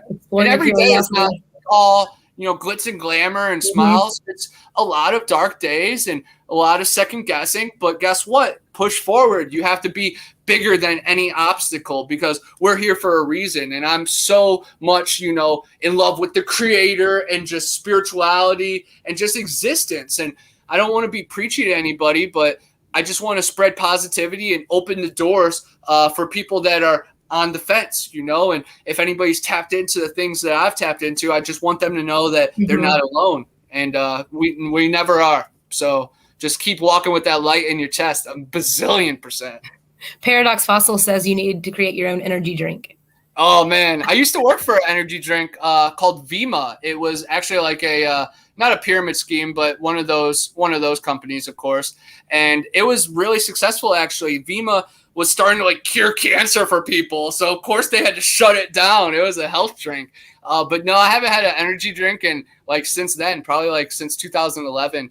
But yeah, man, we could bottle it up.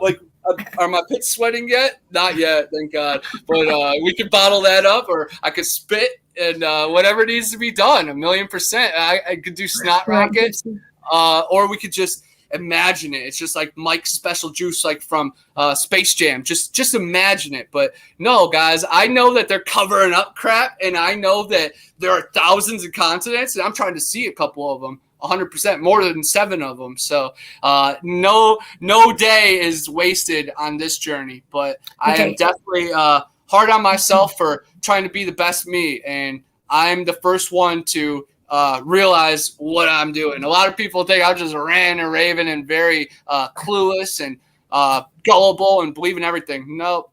No. Check the dean's list, Bowling Green.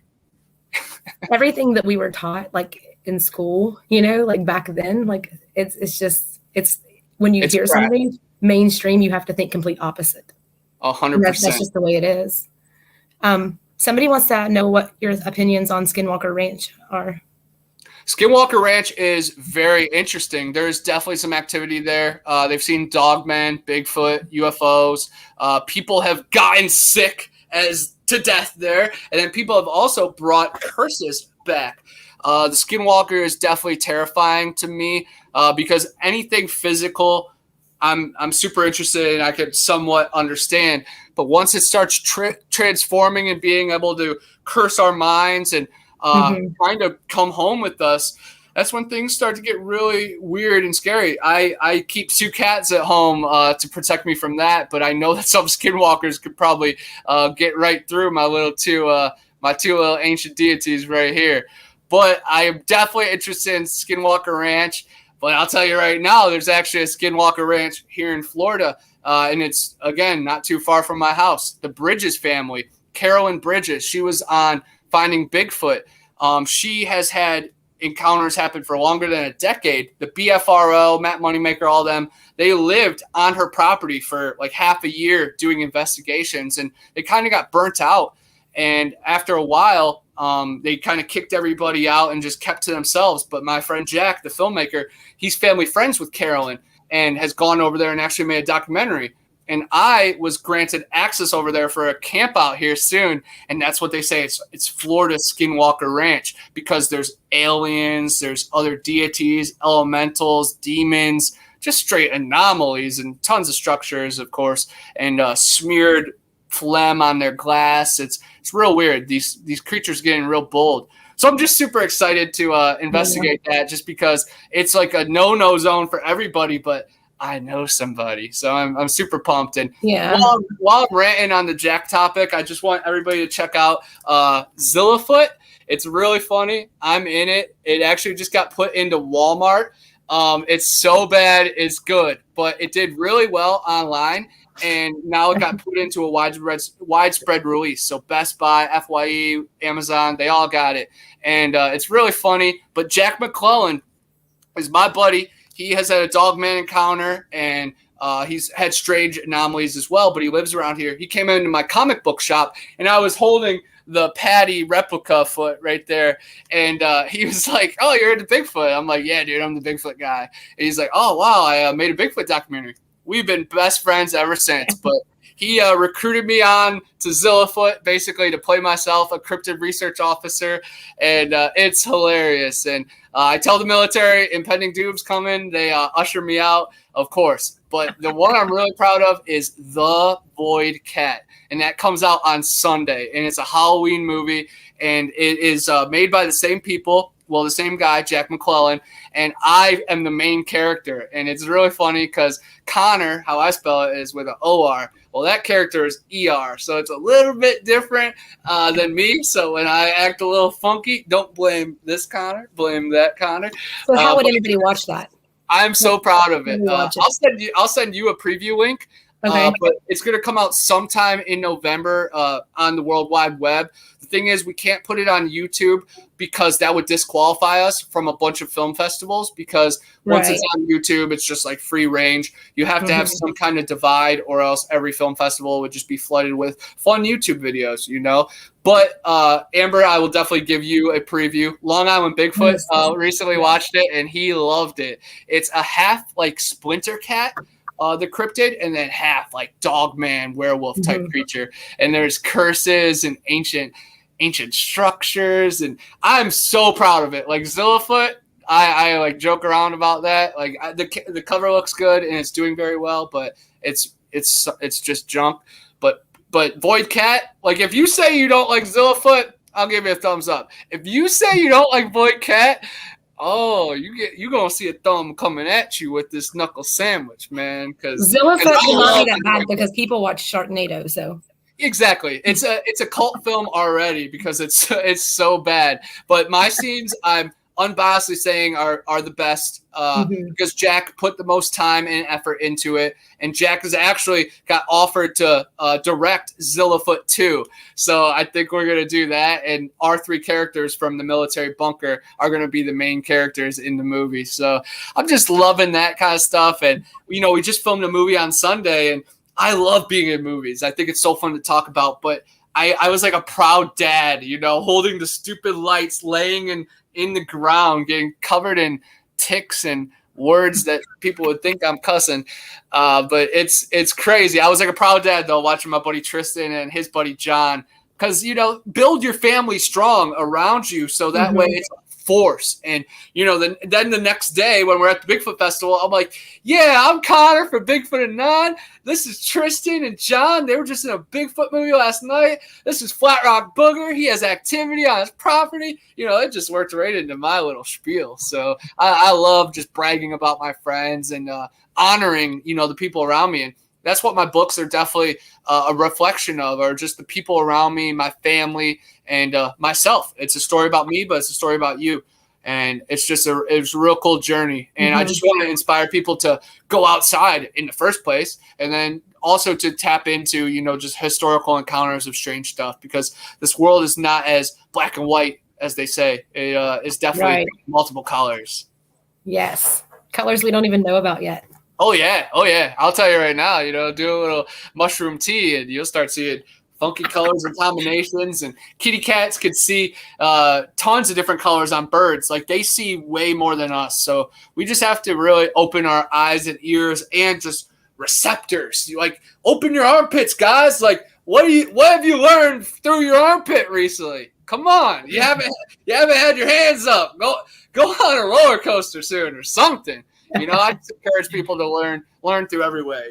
Be barefoot, walk around, go earthing, go grounding, drink a lot of water. You don't see a microwave in my house. Definitely ditch the microwave. And then you can be normal like me. Don't you want to turn out like your boy? Do you make moon water on full moons?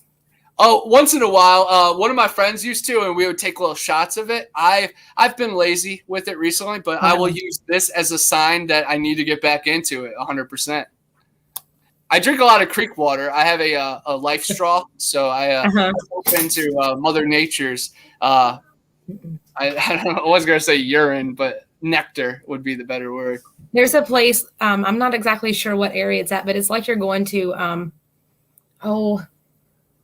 like toward Babcock State Park, but there's like this big natural spring that just kind of comes out of the mountain. So every time we go by there, we'll fill jugs up and just, it's so good. That's awesome. I don't even clean it. It's fine. When I look for shark teeth and I'm snorkeling, I definitely drink a little bit when I'm underwater. But yeah, it's crystal clear. And they've actually filmed a movie called Cobra Gator right where I snorkel. So I always rile everybody up when they're in the area. I'm like, oh, there's gators been seen, and there have been, but I'm like, oh, watch out for the Cobra Gator. And I just love stirring people up, of course. I have a lot of videos on my TikTok, on my drafts, of just yelling at kayakers, beware of the skunk ape. It's hilarious. I can't wait till my Walmart starts carrying Zillafoot too. I'm gonna make a TikTok trying to convince people to buy it or like sneak it into their golf cart. Get you like a little chair out of the sporting goods section and sit there and be like, I'll do autographs. Just sit there in the store. Yes, I will. They could get me for destruction of property. My goal before I die, I want to see a mermaid. That's what I want to see. I'm a big fan of mermaids. Oh, they're definitely out there. Oh, 1,000,000%. There's some. I don't think they're Ariel, the Little Mermaid sweet things. I think they're like these claws with you know what I mean? Like they're wicked looking. But did you watch The Lighthouse with Robert Pattinson? I don't think so. You should watch it. It's on. I think it's on Amazon, but it's awesome. The Lighthouse. They're lighthouse keepers, and there's definitely mermaids. And then there's another one. I think it's called Cold Skin. I want to say. That's all about these mermaid type creatures too in a lighthouse. So yes, lighthouse creatures and lighthouse keepers and long tour boat drivers, they definitely have their encounters. And I go deep sea fishing all the time. And I just posted a video, in the water. And I was so sad because my favorite clip from that boating video was I actually not dove, but I jumped in the middle of the ocean to go bathroom. And I was just like sitting out there, and clearly there's sharks because we just caught a couple sharks, and I'm just peeing and just enjoying myself. And I just love that. I wanted to rile people up, be like, oh man, there's sharks out there. But of course, my dad's playing his Pandora radio in the background, and it gets flagged for stupid copyright.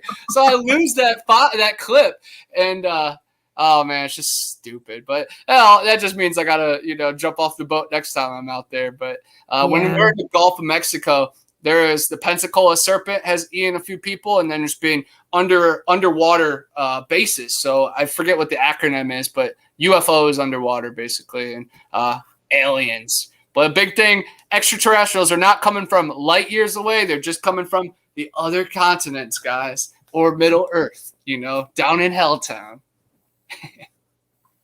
So I don't know if anybody else thinks this way too, but I feel like a lot of the alien type are like disguised as humans. Like they can take on the shape of humans, and we've seen them. Like, it's like nothing at this point could surprise me, honestly. Definitely. Unless it was just one of my friends that was right. The alien, But we're both on TikTok. We see the stories of like half of Los Angeles is reptilian, and then half the people you met in Las Vegas, they have the slit eyes. So yes, they walk among us, guys. They live. Roddy Piper. Yes. Unicorns were alive too. They were. Oh, million percent. I don't know if they're still now, but are they still there? Because I know that like. I saw this one TikTok where this person was digging, and you could tell like it was a legit video. Like I've seen fake ones, but like this horn, I mean, I can't even say how big it was. It was like 3-4 feet long. It was huge. But I don't think they were nice. Like they're not like. Yeah, they use those horns, of course. Yeah, they were very aggressive. Yeah. I'm sure they were. Some were tamed, by the mound builders. But oh yeah, there is so much that used to happen, and they give us like dinosaurs, but.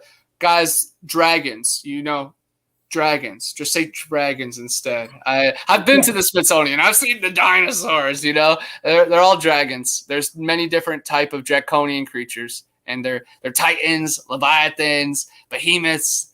It's all in the good book. Casey said, Amber, yes, I've seen some LA newscasters who definitely don't look right. Yeah, lizard people. Well, that's some of our political people. They blink, and you see the eye. It's like, oh my God. Or they blink this way, and it's like solid black. Yeah, I've seen that a few times. That is scary. It is. People are like, "Oh, it's just the camera glitch." Okay. No. Yeah. Where are those other glitches? Like. There's a lot of strange stuff going on, and the movies tap into it. And The Shining, Doctor Sleep, Gemini Man, I Am Legend. There's so many. The Manchurian Candidate. If anybody has Letterboxd, it's an app. It's like a social media for movies, and you leave your movie reviews and you rate reviews. But mine is Bigfoot Anon. Just search Bigfoot Anon, guys. I have like over 2,300 movies logged. I'm a big cinema guy, of course. I work at a movie store, and I used to work at Family Video as well. But yeah, I love rating movies, and I watch every of them like they have some kind of root to reality. So I'm learning. I'm not just getting programmed about it. We just have like streaming stuff. We don't have any like news. We got rid of that about 18 months ago. Definitely. The last movie I watched was the newest Halloween. I mean, I liked it. A lot of people got bad reviews, but I thought it was good. The gore was good, and the brutality and the flashbacks were great, but some of the scenes just seemed like it was a soap opera. Like it just felt like it wasn't there. And, I've been in Zillafoot, so, I could speak on bad movies. No, I liked it, but a couple of scenes were so corny. It felt like I was doing it. I didn't like the part where they went after the wrong guy, and I didn't like that part. That was awful. That didn't need to be in there. That was poor taste, 100%. Yeah. Like they're dumb as heck for falling for that, and then dumb as heck for that to even fit into the plot. Right. But I thought it was good overall for them not having a movie for a while. Yeah, I don't get it to was watch definitely many a fun movies ride. anymore.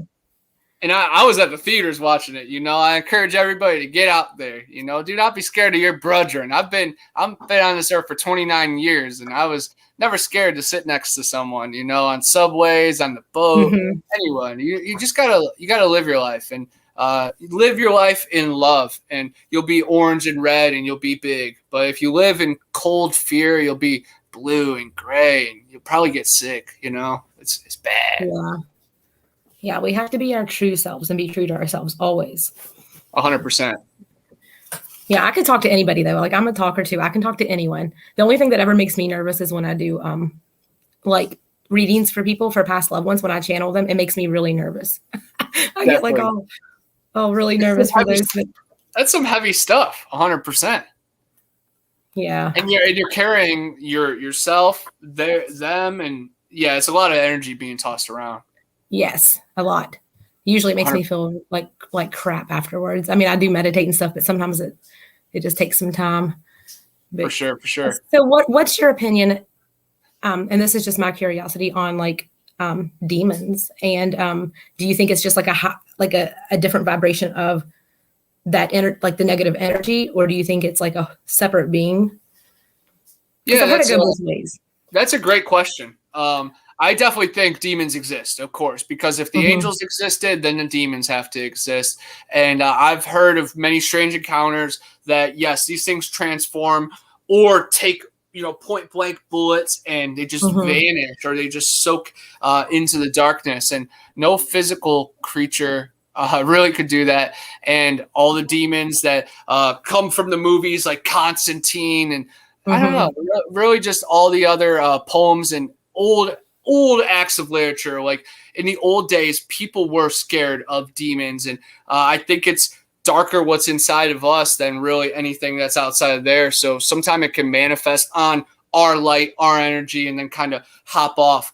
I think it can really tap into that waveform. So it can be physical. It can be wave. It can transcend into us. It can go into our thoughts. I think demons come in many shapes and forms. Many people think Sasquatches are just all demons and I think you can cast away by light. I don't think so, but that's just an interesting way of looking at it. But I definitely think demons exist. I think that monsters sometimes get classified as demons. But yeah, it's beyond normal rational thinking because yes, they exist and they go back to ancient times to gods and the angels and demons. So I do, and it's like it's in almost territory with me. Yeah, like there has to be like some type of different level of it, though. I mean, I know there's I've seen videos where it was women, but they were talking about how they have demons as their deities, and they're not like out to kill people. You know what I mean? Like they work with them. Like if you're careful enough, and like Lilith, and you know what I mean? Like people work with these entities, and right. So it kind of makes me question, I don't think they're all just ruthless and senseless. I think there is intelligence behind it, and sometimes people work with them, but they might be getting worked themselves. So you just you have to walk the line of balance. And I mean, I wouldn't do that. I'm definitely walk straight and try not to tap into the demons or anything. And I've had fair luck in my day, and I think if you just carry the light with you, the demons respect that or fear that in a way. But if you are down on your luck and you open up those vulnerabilities, then you open yourself up to demons and really just take over possession. And it's definitely possible. And of course, we've seen it in the movies. We've seen it. We've heard it in stories. And I think that maybe that demons are kind of taking over America and the world right now. Maybe that's what it feels like. Yeah. But then again, like if Hollywood's going to portray it a certain way, would it be that way? Or would it be like a different, you know what I'm saying? Like, it's just, there's a lot to think about with it. And you're right. But I definitely think the term, like when people talk about demonic things, it gets thrown around a lot, like way too much and out of context for sure. 100%. And Hollywood has programmed us to feel that certain way. And I'm guilty of it. But I definitely try to break free from it. I am not biased or racist against demons. I want to hear Mhm. them out, but I am also not their tool to From a be distance. Yeah. worked. Yeah. Okay, so somebody I respect them and their existence. Toby asked if you have had an actual Sasquatch encounter since you've lived in Florida or anytime you've been with Tim. With Tim, yes. Well, we have heard strange baby cries, weird cackling, and then we found hair, which wouldn't really count as an encounter. On his back camera, he captured 2 dark figures, and he thinks that there were like 7 or 8 with us out there that first day. I ended up throwing up at the end of that hike. It could have just been tiredness, but I also think it could have been a tap of, some type of frequency or infrasound. But when I've been here in the Panhandle, not with Tim, I have had a couple strange encounters. Just this past weekend, we heard an elephant sound that rumbled in our chest while filming The Void Cat. And I'm filming not during that encounter, but right before and sadly right after. I was interviewing the gardener, and he was saying that there's strange forces out there. Right after I turned the camera off and we're exchanging information, a tree gets pushed down. And then also at Bellamy Bridge, I recorded a whoop. And then about 20 minutes after that, a tree got pushed down. And at Torreya, one time it was raining and it was dark. It was at the end of the park. And we heard something, and I have this on GoPro, wading through the creek. And that was one of the scariest I've ever been, because I feel like that was like an alpha, or it was we were in a vulnerable spot. And Ninja Ronnie, the guy who I was with, he has PTSD, and he's a little off his rocker sometimes, and he wanted to go towards the creature. So I didn't know if he was being lured towards it or was just haywire or something. But yes, I've had a couple other encounters. I've had banging on this trailer that I'm in right after the storm. I've heard weird whispers and laughing. I've seen things out of the corner of my eye. I've also seen a white being towards my mom's house. Sadly, my cat got killed last April and ripped apart. I'm not sure what did it. And I felt real guilty after that, because a lot is like manifesting, and I talk a crazy game and tap into a lot of these weird forces. And I kind of felt like it was karma or just bounce back. But I don't want to use the word coincidence, but it could have been just a circumstance that was not related to mine, and maybe just my cat's situation. But yeah, there's been a lot of strange encounters. And then of course, when I was in Ohio, we had the Dogman encounter, which was the Wolfman at Sleepy Hollow. But then we also had this strange occurrence with the werebear, which I don't know what it was. We called it a bear cat, but if you Google a bear cat, it was not that creature. It was something that was as big as my black lab, and it dropped out of the trees and kind of like battled with my grandparents' 2 dogs, blue heelers, and then my big black lab. And me and Jake ran up the hill and just heard strange sounds. And then I talked about it yesterday on Long Island Bigfoot. I saw a translucent creature coming home from work one night, and it was like the rake, or like a crawler, the prowler. And I know the rake is a creepypasta, guys, but I think that whole terminology and that whole idea of it being a creepypasta is a cover-up, because, yes, we all know about Sasquatch and vampires, werewolves, and even mermaids. But do we know about these cave creatures that probably outnumber us as well? Not many people do. But if you watch The Descent, Gollum in Lord of the Rings, Dobby in Harry Potter, you can kind of understand that these beings do exist. And, the Puckwudgie and just fairies and little people, elves, gremlins. There are so many different terminologies for them. But yes, I saw a white creature cross the road, and that was probably my most visual occurrence, because most of the other ones, I'm vulnerable, I'm in the woods, it's dark. This one, I was driving, it was dark, but I had the lights right on it, and I was safe, so I was able to process it. Most of the time, I'm watching my 6 and seeing forward, and I'm also a blurry guy to begin with. I tap in. Nothing is real, nothing is fake right in front of me. None of this is all just an illusion. It's all just a comic book. So I feel like energy is malleable at all times, and that's how I walk my walk. Well, you're doing a good job. Well, thank you. Some people don't soak it up. They don't. Like I've had so much harassment and people call me a crackhead and that I'm on drugs and shut up, that I need to slow down. They just don't understand though. And I'm fighting for the soul. So whatever side of the fence they're on, I don't have time for it, and I'm fighting for just positivity and trying to spread awareness, because just think all those people that went missing, if they had maybe the incline of the idea, maybe we could have saved their life. And I'm just trying to entertain but educate, and also just trying to get out there, inspire as well, and whatever form it comes. I was just saying on Long Island Bigfoot again last night. I've written 4 books. I got a bunch more ready. I've been in the newspaper. I've been in these weird movies that I'm acting and it's fictional. I've been out with big time researchers and went neck to neck with them step for step. But then I get harassed for, posting stuff on TikTok. Oh, you're a TikToker now. Do you want to be a TikToker or a real researcher? Well, guess what? When you're reaching out to millions of people within 30 days, who cares, man?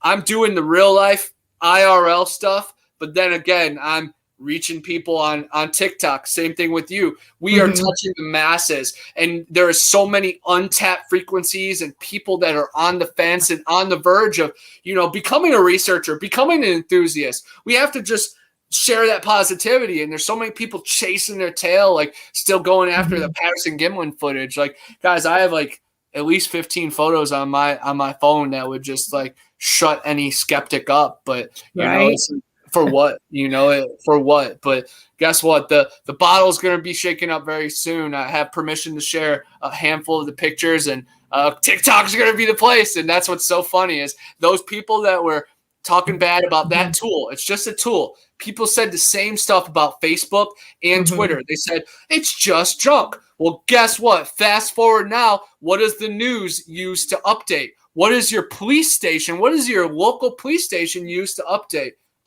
Twitter and Facebook. So guess what? They're going to be on TikTok and YouTube Live here soon. So you just soak it up or just get caught in the past. This train is moving forward, y'all. But I'm using my tool to touch people in many different ways, in positive ways. And I'm trying to spread awareness and also make people laugh and challenge people too, because this existence, this known world that people are gargling up, no, it's lies. Bigfoot is real. The creator created us in our image. The soul can never be calculated. There's no measurable curve. All this NASA crap, all these billionaires, it's all a mind game just to keep you down. Like all my parents' friends are like, ha ha ha, flat Earth, all these billionaires going to the moon. Pfft, yeah, right. Yeah, right. It's all fisheye lens. It's all CGI. It's all lazy freaking crap. If you actually look, nobody went there in the 60s. I mean, heck no.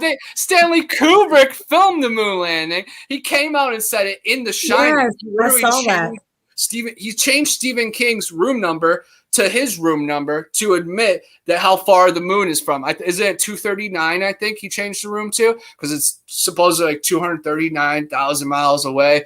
It's all right there. And little Danny wears a Apollo sweatshirt. He admits to it in The Shining. And there's documents of it. Warner von Braun, head Nazi, comes over to America, starts running NASA. He becomes best friends with Walt Disney and Stanley Kubrick. They actually go to the ice wall and they bomb the dome. If you look at the Disney logo, it's the kingdom, and then that star goes over and creates the dome. If you look at any logo around, there's hundreds of them that show the dome. It's so beautiful. And Warner von Braun, the Nazi, he has on his gravestone, he says, the heavens declare the glory of God, and the firmament showeth his handiwork. The firmament is the dome. Ask NASA where the dome is. Ask NASA where heaven is. They'll say, nope, there's no heaven here. There's no dome here. Well, guess what? Heaven exists, guys. Heaven exists. Like, Connor's crazy because he believes in heaven? What? Y'all are crazy. If you don't believe in heaven, y'all are crazy. Heaven is 73 miles up, guys. Heaven is closer than Amber and I are. So heaven is very real, y'all. Very, very real. And just do your research. Google the earth the Bible describes. Google what Mayans believe, the Aztecs, the ancient Japanese people, the Sumerians. All the dome, guys. The dome. the Sky Dome. Yeah. It's a beautiful thing. Like I think TikTok is great for because you can reach so many people. But like I've got so much hate on there. Like the people are like the trolls are unreal on there. 100%. Unreal. Hey, Like we I'll say get messages comments, and they people are drive like the me. algorithm. You know, the comments drive the algorithm. I love when they comment crap. Like, come on, keep it coming. Yeah, say that was a squirrel. Say it was a rabbit shifting the camera, you know? Oh man, it's great. What's the most amount of views one of your videos got? I think 78, maybe 78K. Dang, well, you're doing great for the followers then, because like, you know, one of mine has like 600,000 and then another one has 500,000, but you still have just as many followers as me, so that's freaking awesome. But yeah, the people, I get a lot of people, like when I'm live, they'll be like, do you know Jesus loves you? And what you need to turn from your wicked ways. And I'm like, I grew up in church. Like me and God are good, you know. Yep. I cross spirits over. I pray with them. You know what I mean? Like we're good. I know what I'm like. People I'm think they good know with this, better. right. What's Like the Sweetly most? Morbid said, Jesus was a healer. He was an intuitive. He hung There were giants back out. then. He hung They out did with the magic. lowest of lows. You know. He part the sea. They did magic. They scryed in water and fire and came in dreams. Like, Yep. what's that called? It's right there, 1,000,000%. Like Esau is covered in red hair and hunts venison and fish. I'm like, oh my god, guys, it's Bigfoot. You know, I was laughing. I was like getting prepared. You know, like I had all these Bigfoot books. I was like the Beast, Bigfoot, Lauren Coleman's Bigfoot, Young Bigfoot, Yes. Bigfoot this, Max Brooks, you know, Truth Denied, Scott Carpenter's Bigfoot, Steve Isdall Bigfoot. But I was going to say, my favorite Bigfoot book is the Bible, of course. You know, Edomites, of course, and then Cain, and then you got little baby Jesus. This story is not in the Bible, but little baby Jesus rode across St. Christopher's shoulders across a freezing, raging river. And a lot of people say he was a Titan. A lot of people say he was a Dogman. So little baby Jesus is my favorite squatcher. You know, who inspired me?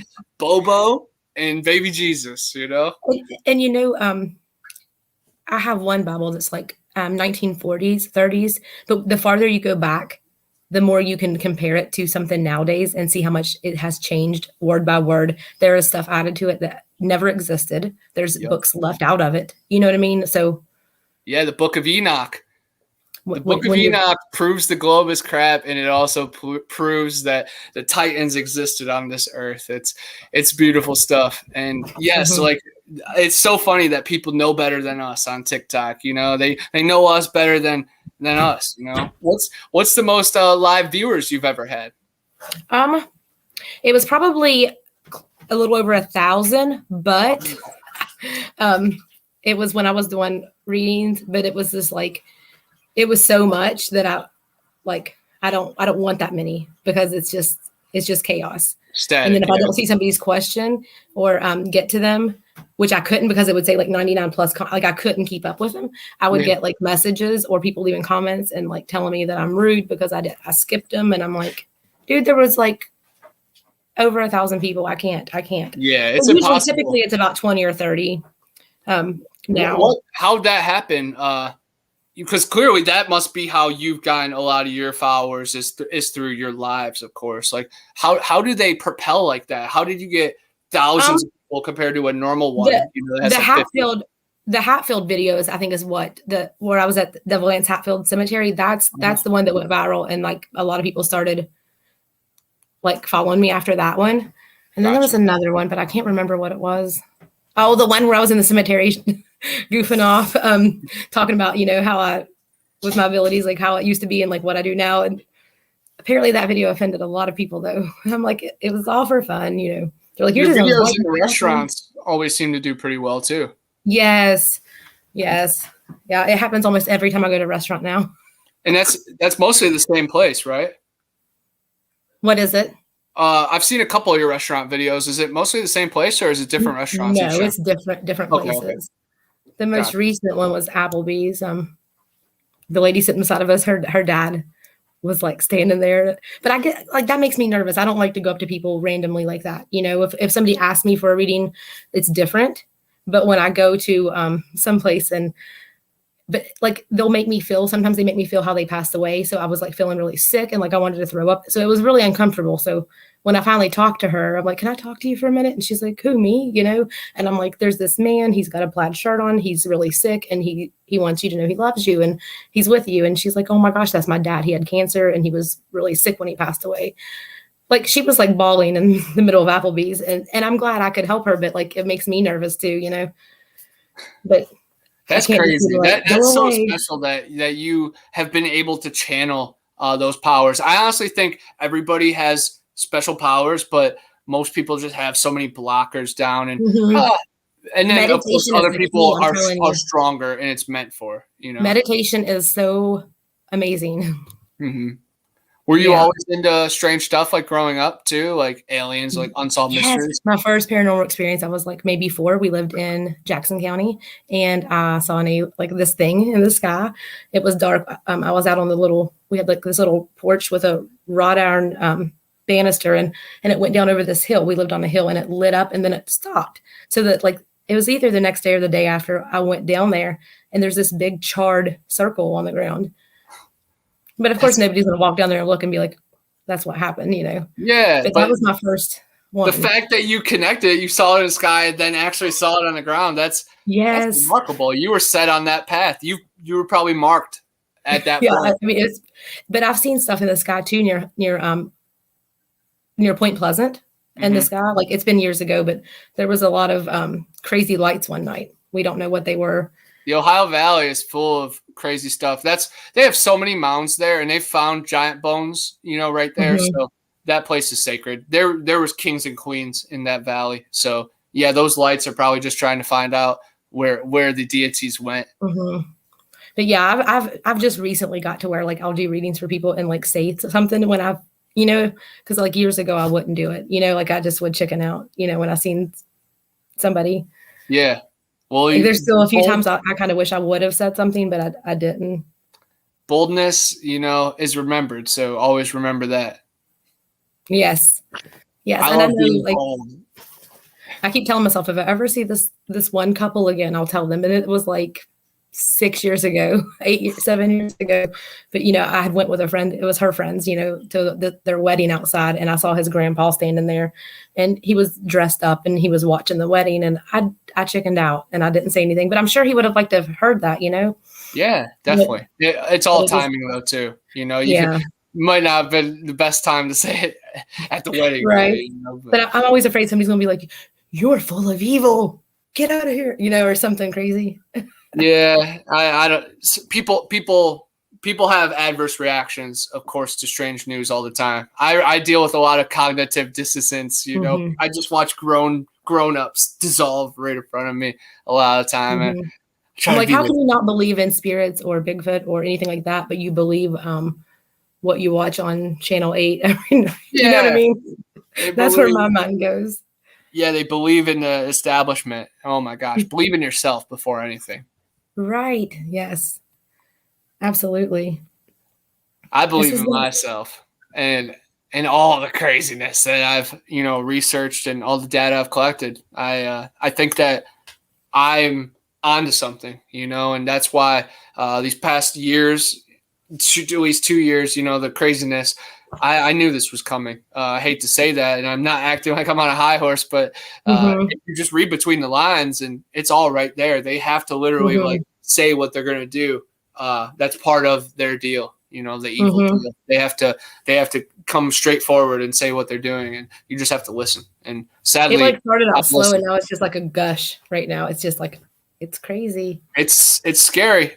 People are waking up, but a lot of people are also deep in comatose sleep, and it's scary times. And a lot of family has again turned their back on me. But man, I hope they all realize that I was fighting for the soul and for freedom this whole time. Okay, I have a question. Who do you know? It's a man with short gray hair that wears glasses. It's cut. He's passed away because there's somebody with you. He's slender. I'm not entirely sure. I know a few people that definitely are like that in current life. I hope nothing happened to him. No. It could be my Uncle Joe. He passed away. He was my favorite uncle. I've luckily not had a lot of death in my family that is too close to me, but my Uncle Joe was always close with me. He was a military veteran, had glasses, definitely a little smaller than me. I'm not entirely sure if it could be him or it could just be another family friend, that maybe is just slipping my mind right now. But that's good to know that he's got glasses, and he's not like heavy set. He's just kind of average, slender. It might be Uncle Joe, man. He gifted me a. Well, he knows Washington. you. He's kind of like hanging out with you. He knows you, so. Well, then it might be Uncle Joe, because now that I kind of have goosebumps, just kind of accepting that it might be him. Uncle Joe gave me a Washington Redskins blanket that I still have on my bed, and he was awesome, man. He inspired me to kind of be myself, and a lot of my grandparents and family members were not on board with any of my charades, but Uncle Joe, so he was cheering you on. Yeah, I was always. So that makes a lot of sense. Lived like right up the road from my grandparents' cabin, so I would walk up there all the time and kind of get away. So, yeah, if Uncle Joe has been with me this whole time, that's awesome. Like, it definitely empowers me a little bit more, because I never have forgotten about him, but I've forgotten how much he loved me and how much he supported me a lot of the time. So, knowing if he's still with me, then heck yeah, I'm glad I'm honoring him, and I haven't changed a bit. So. Talk to him, like when you're kind of sitting alone or when you're meditating, talk to him, because he's kind of like just hanging out with you, Yeah. I think he would make himself known if you not, when you do that. Definitely. I will talk to him, and he loved. He was disabled later in his life, and he wasn't able to hike and hunt with us, so he would always sit from his like back porch and watch us in the woods. So I feel like he was always watching in a way, and I was young back then, so I could never fully grasp it, but that's awesome. Made me cry a little bit. Just talk to him. I think he'll try to like give you signs. He like let you, like once you're talking to him. And you can even ask him, like, show me something when I'm out in the woods. Show me a red butterfly, or show whatever it is you can think of. I think he'll do that. That'd be awesome. And I know whenever I watch football and I'm rooting on the Browns and the Washington football team now, I definitely know he would appreciate that. And maybe now looking back, I can see him just being there with me and just cheering on. That's awesome. Okay. Did he have something wrong with was it like dementia or something wrong with his head? Later in life, yeah, he his mind went a little bit, and my grandparents never took him serious either. Mm-hmm. Because I got like tingles on the back of my head, and that usually is like something with the brain or head. Yeah, he definitely was an abstract thinker, and yes, towards the end, his mind kind of started going. Yeah, but something I remember that his mind was always going, which I think they think my mind's going too. But yeah, he's okay though. Like he's not, sick or hurting. He's fine. Good. So, I like that. Just hanging out with you. So if you want him to go on a trip with you, just be like, "Come on, yes, Uncle, let's go." And talk to him, hang out with him. I will. Thank you. You're welcome.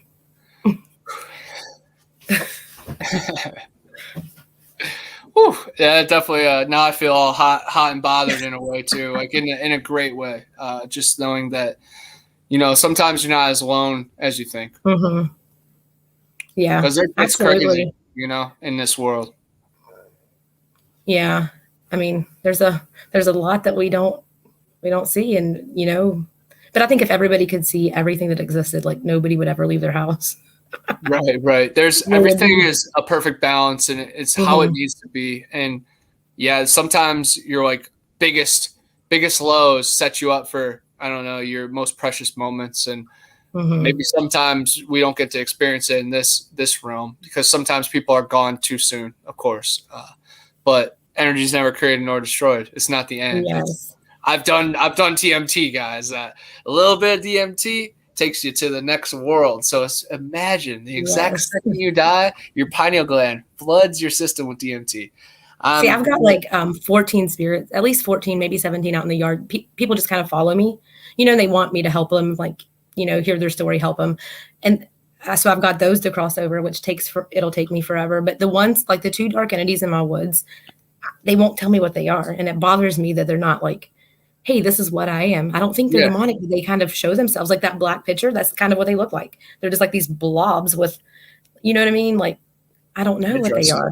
I kind of think they're like ancient. Like I know they're like 200 years old at least. I mean, they're old, ancient, maybe elemental. I don't know what they are. Like guardians. I don't know what they are, but it might have something to do with the mounds too, because West Virginia has so many mounds. It could be some kind of just presence, stuck in between it. Yeah, and people up the road a little ways up from me are having, seeing things out in their woods. So I think it might just be kind of all over here. Wow. But yeah, I wish they'd just tell me. I'm like, just tell me what it is, but they won't. Yeah, nothing's that easy. You know that. Right? Yes. And it feels way better when it's earned. Yes. Yeah. I'd like to help them, but they don't want to go. Like when I was up there last week, I'm just standing in the woods and you hear this man go, leave. Like you just hear him talking, like you don't have to have any kind of equipment. I took a friend up there, which I'm still editing that video. I took one of my neighbors and she's not into ghosts. Like, she won't go places with me. She's like, I'm not going to the cemetery. I'm not going anywhere. But she walked up there and she was like, what is that? Like, like you could just hear him. Jeez. So I want to see that video. What do you use to edit your videos? Power director. I just me too. Go through and slow it down and turn it up really loud and I don't even do that. You're advanced. I just clip the videos together. Like I'll have to like listen to it over and over and slow things down to make sure it's what I'm hearing. Definitely. Yeah, two different avenues, 100%. You're tapping into frequencies. I'm tapping into frequencies too, but I'm just trying to record it and hope for something, not to kill me, but to show itself enough. See, I kind of got that feeling the second time I filmed up there because it's like we've lived here forever, like for 20 years, and I've never like done that up there because it's always creeped me out. But we've seen like almost like Black Panther things up there. Like we saw those bobcat. I don't know what they are. They were big, but there's a lot of stuff out here. There's coyotes all the time. I'm always afraid like something's going to be like get me. Yeah, but I get freaked out up here. Or the Yahoo. There's a bunch of West Virginia cryptids, and then there's the feral people, that just live out there and just want to taste. As far as I know, we don't have that right here, but like last summer, we would hear like around 2 or 3 in the morning. Well, I would hear drumming from the woods. It sounded like a cow had drums, just like boom, boom, boom. You could hear it. It would only last like 3 or 4 seconds. By the time I'd get my phone out, it's done. Long gone. Yeah. We did it every night for almost a week. Dang, so, I don't know crazy. What it is. Don't let that lure you into the forest, No, I was like, nope, not going. That is scary. That is spooky. Oh my gosh.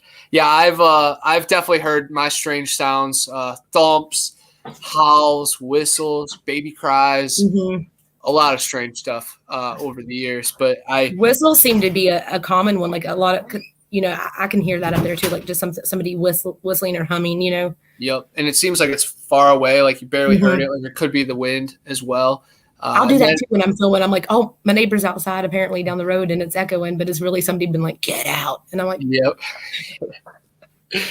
And then I've also, heard a couple hoops and howls, and I've heard recordings from my friends and stuff. Flat Rock Booger has Dogman on his property, Sasquatch that have banged on the side of his house, and he has it recorded. Oh wow! Stomping on his porch. One actually opened his door up and like went inside his house. Opened his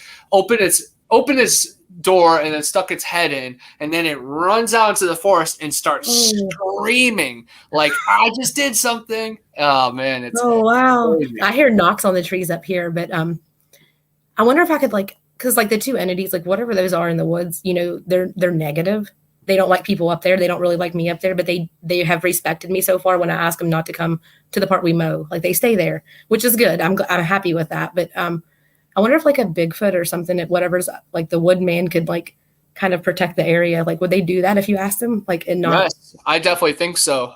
Long Island Bigfoot Mike, he was in here earlier. he had a story yesterday that a Sasquatch protected him from a rake type creature. So yes, I definitely think they are protectors of both nature and us as well. So yes, I think if you ask properly, then maybe that region will flourish. Yeah, that would be awesome. It'd be rad. Yes, that would be great. Well, I don't think anybody else has any more questions.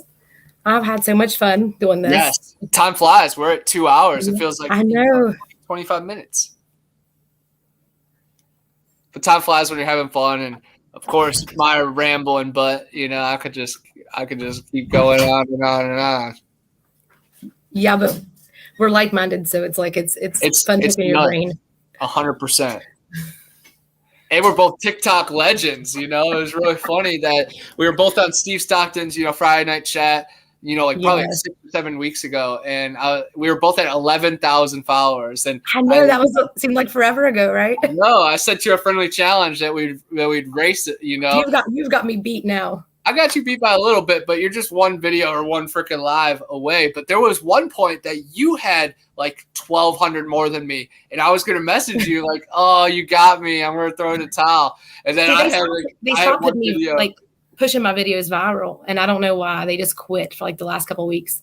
Like they would every few videos I would put out, but now it's kind of like some videos only get like 200 views, and I'm like, what are y'all doing to me?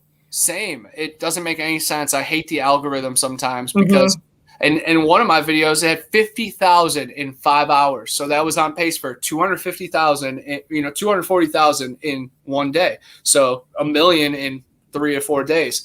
I was going up so many thousand followers per hour, and I wake up that next morning, boom, it's off. They took it off for unlawful, and then I appeal it, and they put it back on, and it gets no traction since. And I was like so heartbroken because that was my chance. Like that was my chance. I could have been at 50,000 followers at this point, but TikTok screws me, and you just got to be bigger than it. And the algorithm is trash, but just keep pushing your content. They're hard to talk to too. Whenever they take a video down, like you have to just type a message, and you can't really talk. I mean, I couldn't figure out how to do that because I did a little video asking my haunted doll Heidi about the Super Bowl back in I think I did this at the end of January, and I'm wearing a sweater, and my video got removed for nudity. Oh my gosh! I'm sitting on my couch with a sweater on and a blanket, yeah. But they instantly took it down, and I was like, what? And there's so much crap on that app that doesn't get taken down. It's trash. That's what I gave them this huge thing back. I'm like, won't you go worry about those 12-year-olds out there twerking and leave me alone? Exactly. You know what I mean? I love when people are like, TikTok, I'm parked, because they're in their car, and they always say, oh, unlawful because you're driving. It's like, no, TikTok, I'm parked, I'm 18 years old, and I have a shirt on. I don't think they got to worry about nudity with me, but yeah, unlawful, man. That was terrible. But yeah, it's weird. It's so weird. We have 18,000, 19,000 followers. 1% of that is what, 190.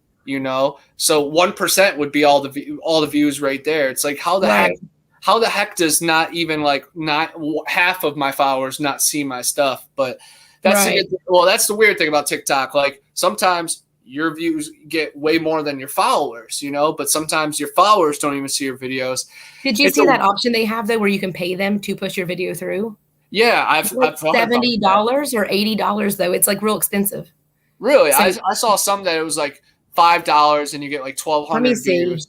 Oh yeah, but if you want like the thousands of views, yeah, it's insane. It was super expensive. But that's the thing, how many people are paying for it, so they are getting the viral push, But if you think about it, it might be worth it, in some ways. I don't know, the right push, you pay your $40 or $80, and then somehow you get 10,000 followers. Screw it, right? That's worth it, It's like half these videos that go viral are she didn't see the camera sitting right there on the counter while she's washing dishes before you get, you know what I mean? I know half of it's they're all set up. Yeah, it's crap. It's definitely crap. I just found out about drafts. I didn't do drafts until last week, so I got 47 drafts. I've just been at work making drafts recently, and it's really cool because I screen recorded a bunch of my old videos and then put them on there, and oh man, but it's it's all a mental game, and I get caught up in it too. The Mhm. algorithm breaks you down sometimes. You're like, this is good, this is good content, and it gets nothing. It's Yeah. heartbreaking sometimes. See, I'll have some people, like when I do paranormal videos, they'll report my videos just because they don't like it, and then they'll leave like mean comments, and then I'll get messages from them. So I'm like, That's horrible. even if it's only a couple of people, it's silly though. Like if you don't like it, don't comment. Yeah, people are so hateful, and they got nothing better to do. And that sounds cliche, but it's the dang truth. Oh yeah, I mean, I was taught when I was younger, like if you don't have anything nice to say to somebody, just don't talk to them. Just mind your business. 100%. You don't have to be a victim in every situation. Everybody's trying to be offended and stand up for, the God, and they're like, oh, you're evil. Like they think they're doing God's work by putting you down, which they're fools. Simple as that. Yeah, absolutely. Well, hopefully we're at 50K by this time next year. That's definitely my goal and beyond. We're already halfway there, basically. I know. I try to get my YouTube channel worked up too, but try to get my followers to go to YouTube. But I think some of them just don't do YouTube at all, or you know what I mean. A lot of them don't. Exactly. It doesn't transfer over very well. But then you see some that they get, once they really get famous on TikTok, then it inevitably carries over. So we just got to keep on our grind 100%, because somehow it will work. We're both making grounds on YouTube, but also just TikTok. You're just one video away from massive. Right. It's awesome.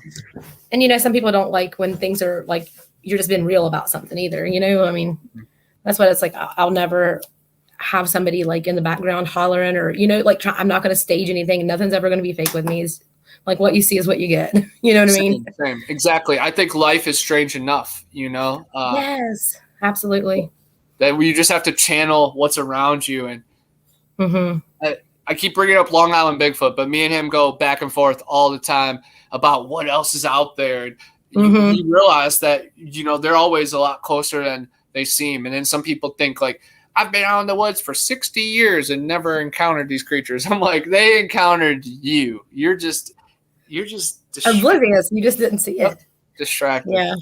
We all are in some ways. Have you ever seen on the show, especially like on the early seasons, the Dead Files, Amy Allen, the medium that goes to people's houses, like she'll see stuff that's like creatures crawling, like, you know what I mean? Like just crazy stuff that like non-human things. And it's like stuff that you wouldn't think existed, but it's out there. Right. Ones that look like trees and, have trees walk and talk. Like I don't know if people realize that, but trees walk and talk, and boulders can swallow people up. Like this world's a lot stranger than anybody can understand. Go to the Montana vortex. You walk across a straight thing and your body shrinks. Like you can shrink. I went to Billings, Montana. I think it was near Billings one time, and that was it. That's awesome. Yeah, the Montana vortex. What we went to, we went a trip through the Marble Company back then. Like it's probably been 10 years ago. To go to the ranch they have. Yeah. So we got to ride I got to drive. We rode Hummers and horseback riding, and it was like all you could drink, all you could eat. Like it was for like 4 days. It was awesome. We just got duffel bags from Marlboro. We got fried or barbecued rattlesnake. We had all kinds of stuff. It was good. That's awesome. That's rad. That makes me want to start smoking cigarettes. I don't know if they do it anymore, but I don't like flying. So we had like, it's almost across the whole United States for me to go there. And it took us like all day, and we had like 4 flights up, 4 flights back. The first plane I got in here in Charleston, they're like real tiny. So I could almost like touch the other side, and I started freaking out, and I was like, we're going to go down. They're like, you can't say that. Yeah, you can't say that. I was freaking out then. That's awesome. But I liked it. It was fun. And our doors kept locking by themselves. Like we had experiences there too. It was pretty cool. That is cool. Back before I started recording everything. For sure. Yeah, if I had a GoPro for my early adventures, man, I'd already be more TikTok famous. I know, that's what I always say. Like if I could have like footage from like, places I've been or things I've seen it. But, back in the day, we didn't have that. Yep. Yeah, I graduated in 2010 from high school. So my generation was like the last generation before smartphones were like in everybody's pocket when you graduated. Because it's like, honestly, what's the point of any school question? You know, I know education and stuff, but any answer, any question on a test, I could just type it into my phone and have the answer. So yeah, Mm-hmm. it's just crazy. I had to learn. That's all I'm saying. I had to actually learn back in the day, you know? I know, me too.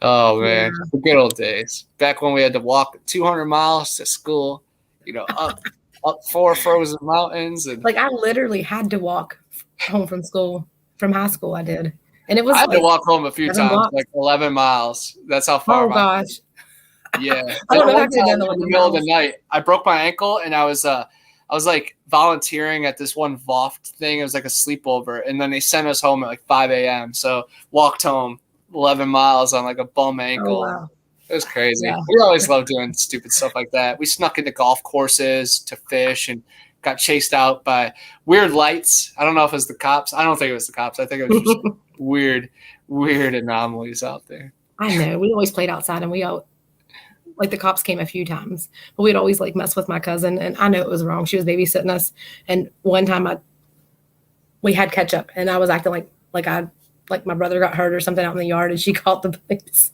Oh, But it was all in fun. They got mad, but it was fine. I And this was uh, back in the 90s.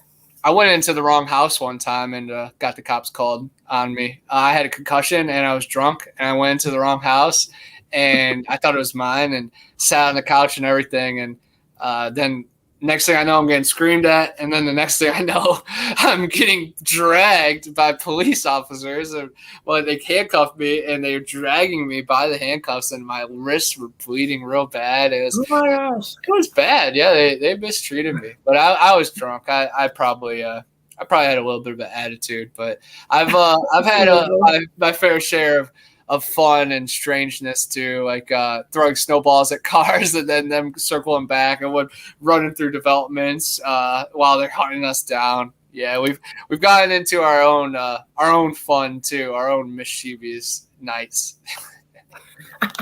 One night I had this girl sleeping over my house when my mom was home, so I couldn't have her park in our driveway. So I had her park at this side street, and there was this big patch of woods. And I was waiting for her. She was super late, and I was all ticked off, of course. And something bluff charged me from the woods. So I just straight bolted towards my back door on a beeline.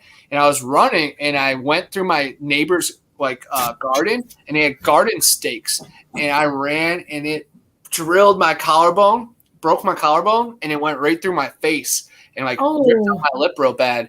And I bounced off and ran home and was covered in blood. And I remember going down in the bathroom and looking at myself, and I was like, well, I can't be kissing a girl like this, you know? But I was also just so mad that I told her not to come. And she ended up showing up, and she was calling me from that same area. And I went back and told her that she had to leave, and I never saw her again. But I probably saved her life that night. But yeah, I've broken bones because of these strange cryptids, or maybe just because I'm a scaredy cat from a bunny or something. But I definitely felt like something was chasing after me. And I was really embarrassed too because my whole face was messed up and my lip looked real bad. And, it sounds bad. I was like, I didn't have a good explanation for it. Right? That sounds rough. I was working at Family Video, a movie rental place too, and I don't know. My collarbone ended up healing before my face did, but I still wore the sling even after, just so the face made sense because I don't know, it just looked disgusting. So I didn't want people asking weird questions. Right? None of their business, is it? Exactly. If they had cloth face masks back then, I would have worn one. That's the only time, you know, when I'm surrounded by bat poop, guano, or if I, somehow got a stake through my lip and I don't want to be questioned.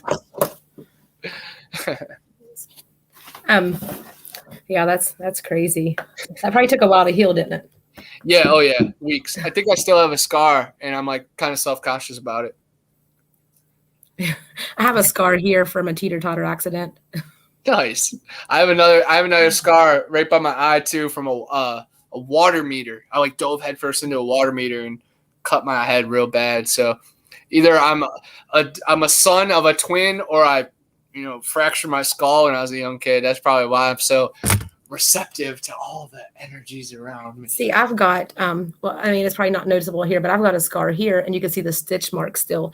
And wow, people kind of like look at me like like I did it to myself. But like when I was little, I was one of the younger cousins, and there was like probably 8 or 9 of us.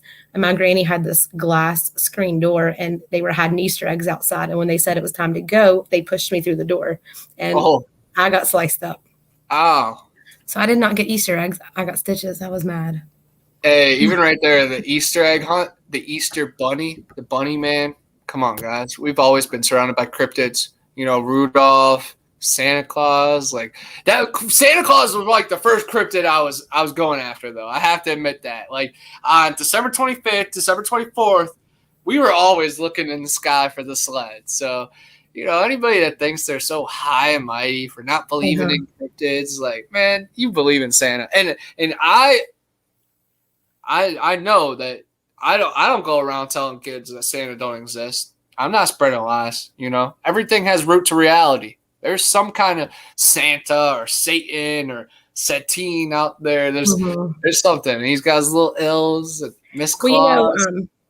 And almost everybody in America, almost every family celebrates birthday with, letting their kids blow out candles. And that derives from witchcraft, making wishes on candles. But it's like people pick and choose what they want to have.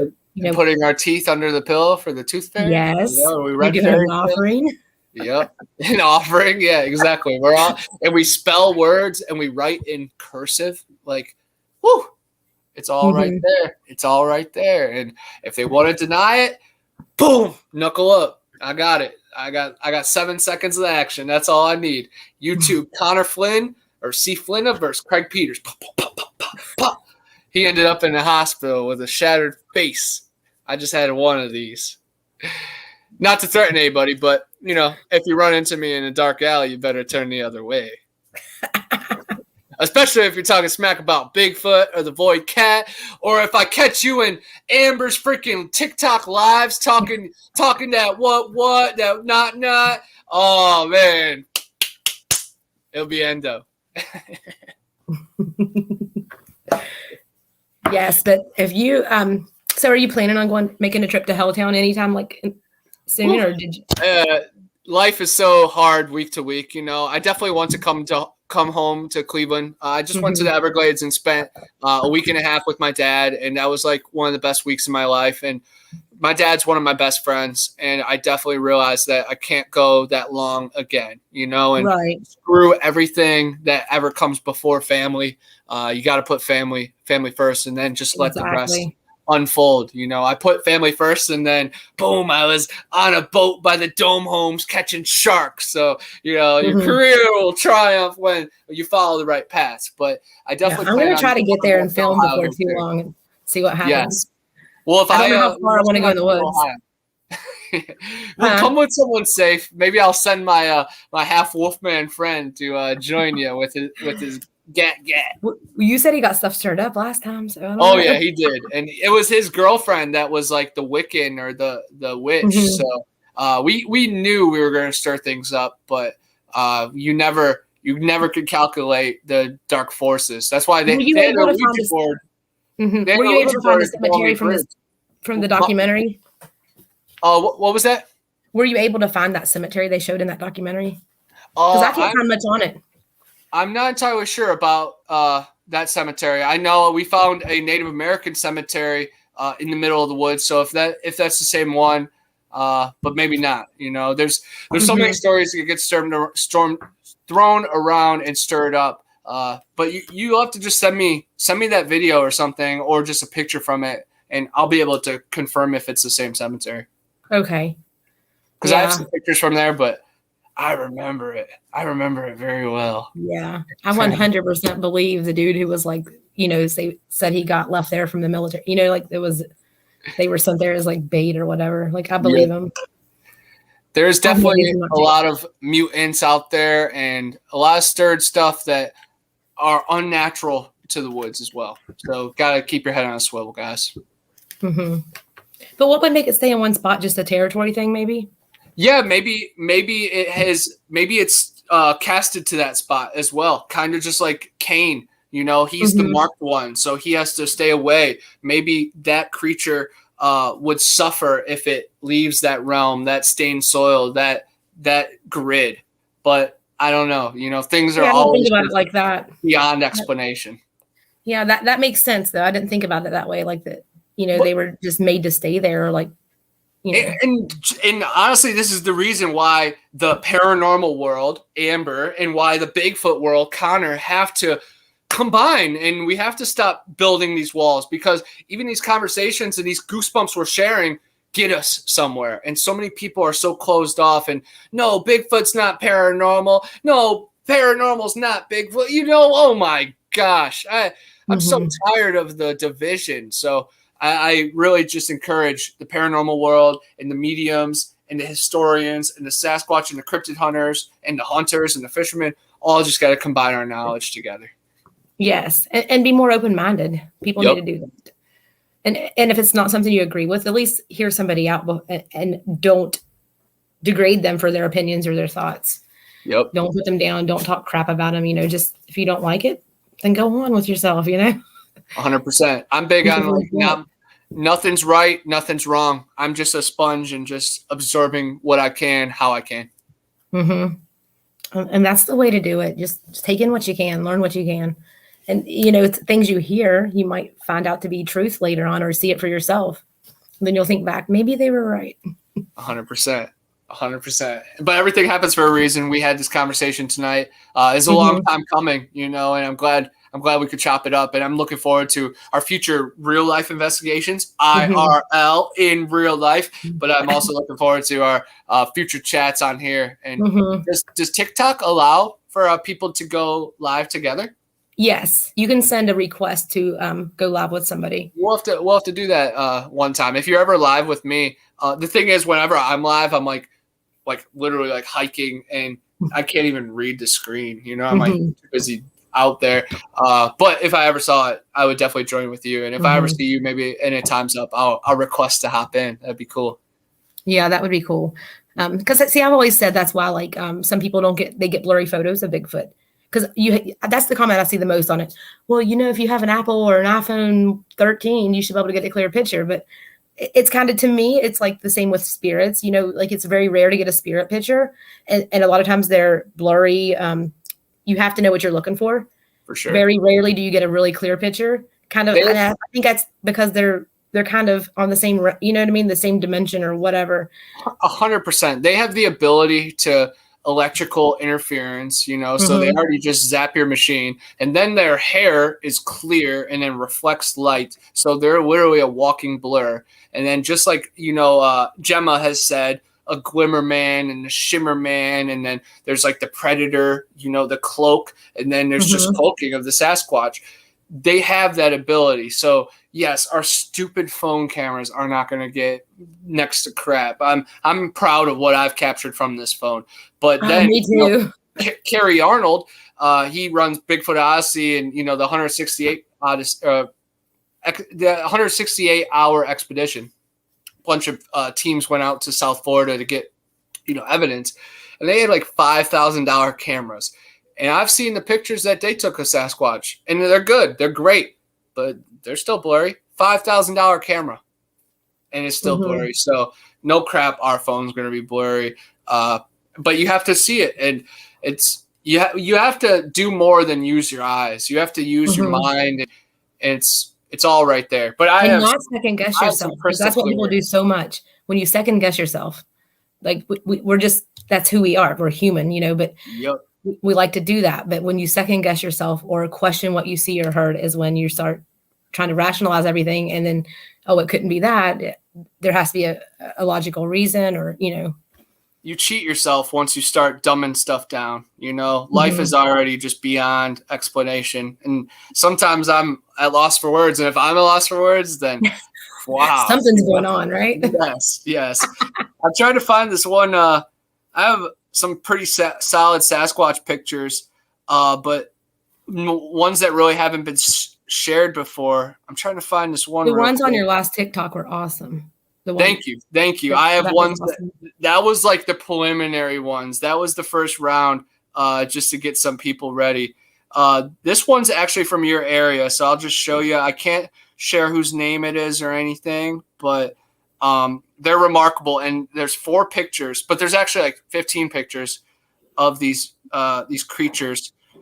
I'm just trying to find it. Gosh, I have a couple of these markers. Like one of the pictures is my sunburn right next to a couple of these pictures. I found the sunburn one, but of course can't find the Sasquatch. Now I'm just going to go into my messages who I've sent it to in the past. One second. I hate holding people up with the weird you're things. fine. These pictures will be worth it for sure. See, I have like a little cheap prepaid phone, and my memory's always full, but I don't want a new one because I get such good audio with this one. This one I'm going to put on TikTok Okay, here soon, but it's 4 pictures of the same deity, same creature, same Sasquatch, clear as day. Wow. You can see his eye move, his mouth move, his expression change. Yes, I was going to say it's not the exact same photo. I mean, it's the same. He's in the same spot, but the face is changing. Yep, it's terrifying. And I have a bunch more pictures from that same property, but they've been crawling on her house, and they view her from the skylight. And she actually just messaged me on Facebook. So that just shows that freaking synchronization is like, it's so crazy. That's cool. And I definitely, I got to walk the walk, but there's many obstacles ahead, and some are very minuscule, but I know some are mountain high. But I'm really ready to dive into them and after them. Yes. And everything you do, like if you have plans and they don't work out, or you want to go somewhere, everything that we do in life, and this is for everybody, like anything we do, that just kind of takes you on the path you need to be on. And you have to trust that when you make decisions, that you're doing that for what you feel is best at that moment. And don't live in the past. Don't second guess and keep saying, I wish I would have done this, or I should have done that, because you're not going to live your full potential for tomorrow or the next day when you're stuck worrying about the past, something you can't change. Right. So it's so simple, a big thing people go through. It's so everything. It really is. It's like be in the now, and the rest will figure itself out. And I'm big on that. And you have to plan for the future, definitely, but you can't control the future, and you can't let the past, drive your shit. Yes. One decision, that even a small decision you make, can change the complete path you're on, I mean, so even if we try to plan for something, anything can happen. 100%. And it changes. I'd have them in my TikTok drafts. I could just TikTok draft it. We could just show them real quick. Just so you could see like the breakdown, how the action. Bigfoot is real. This is the same one, but I'll play another one in a second. But you get to actually just see the difference. That is amazing. What will TikTok say? That's one of them. This other one is really spooky. These are the ones through the skylight.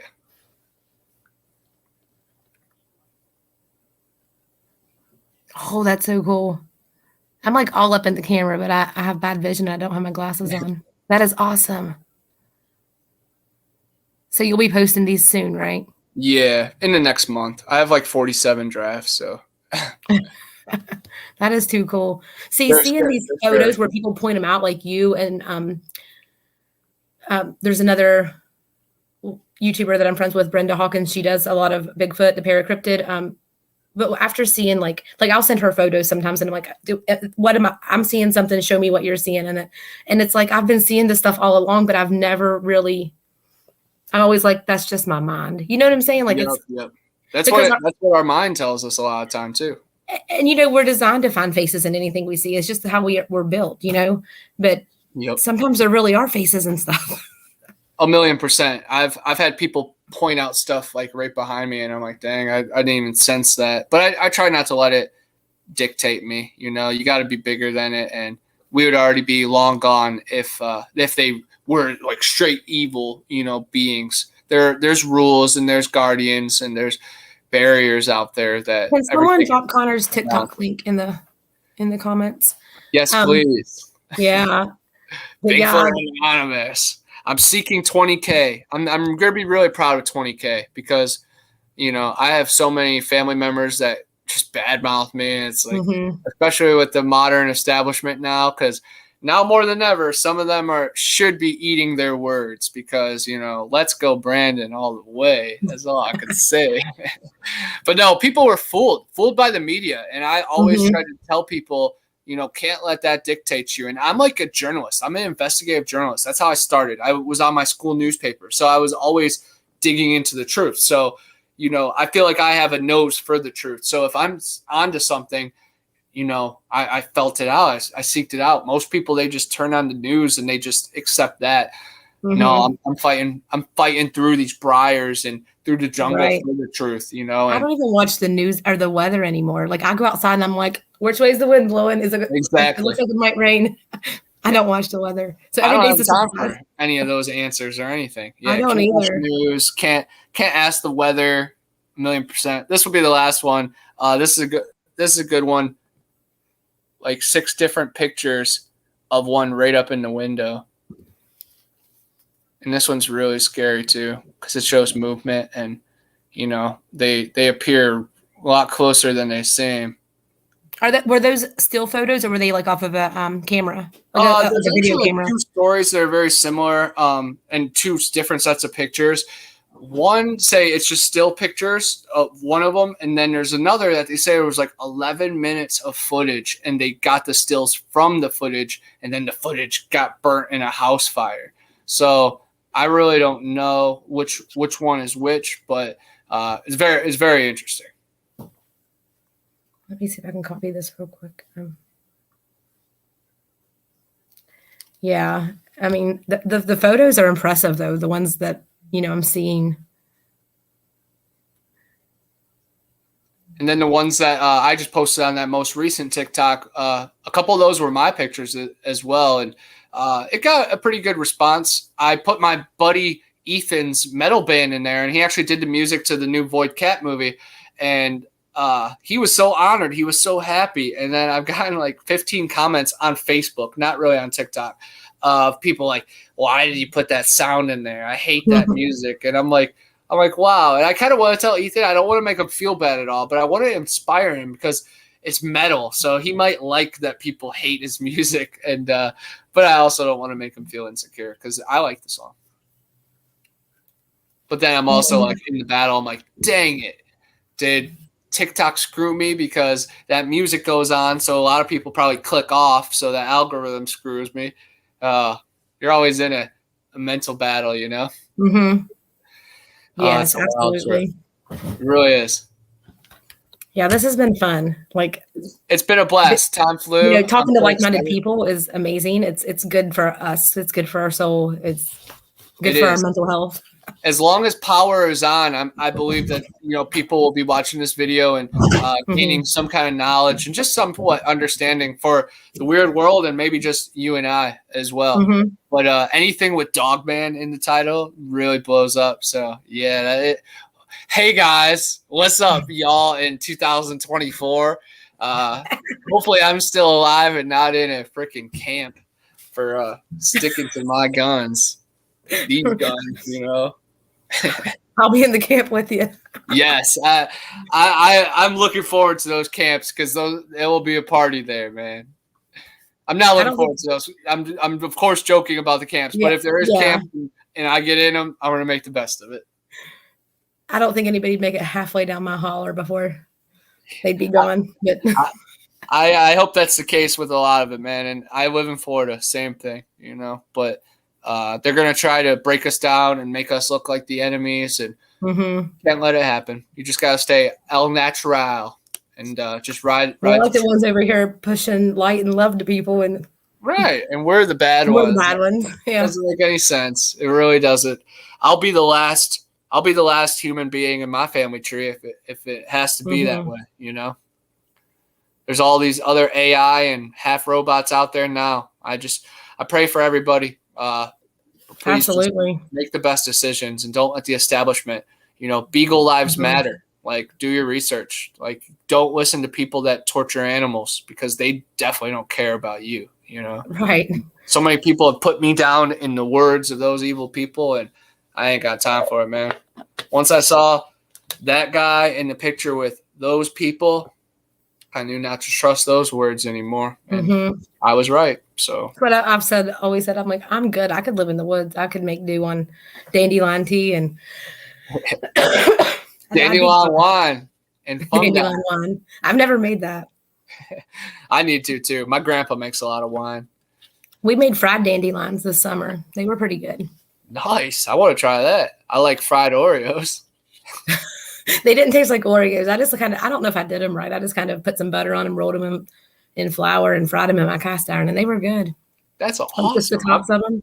I'm big on DIY. You know, I go to Taco Bell and I ask them for the sauce because I heard that story of the guy that he was frozen in his car with his dog, and they survived on Taco Bell sauce. So even with the 666 and the serpent eye and the logo, I will still live off that Diablo sauce. But right there, Diablo. It's right there. I like fire sauce. That's my one.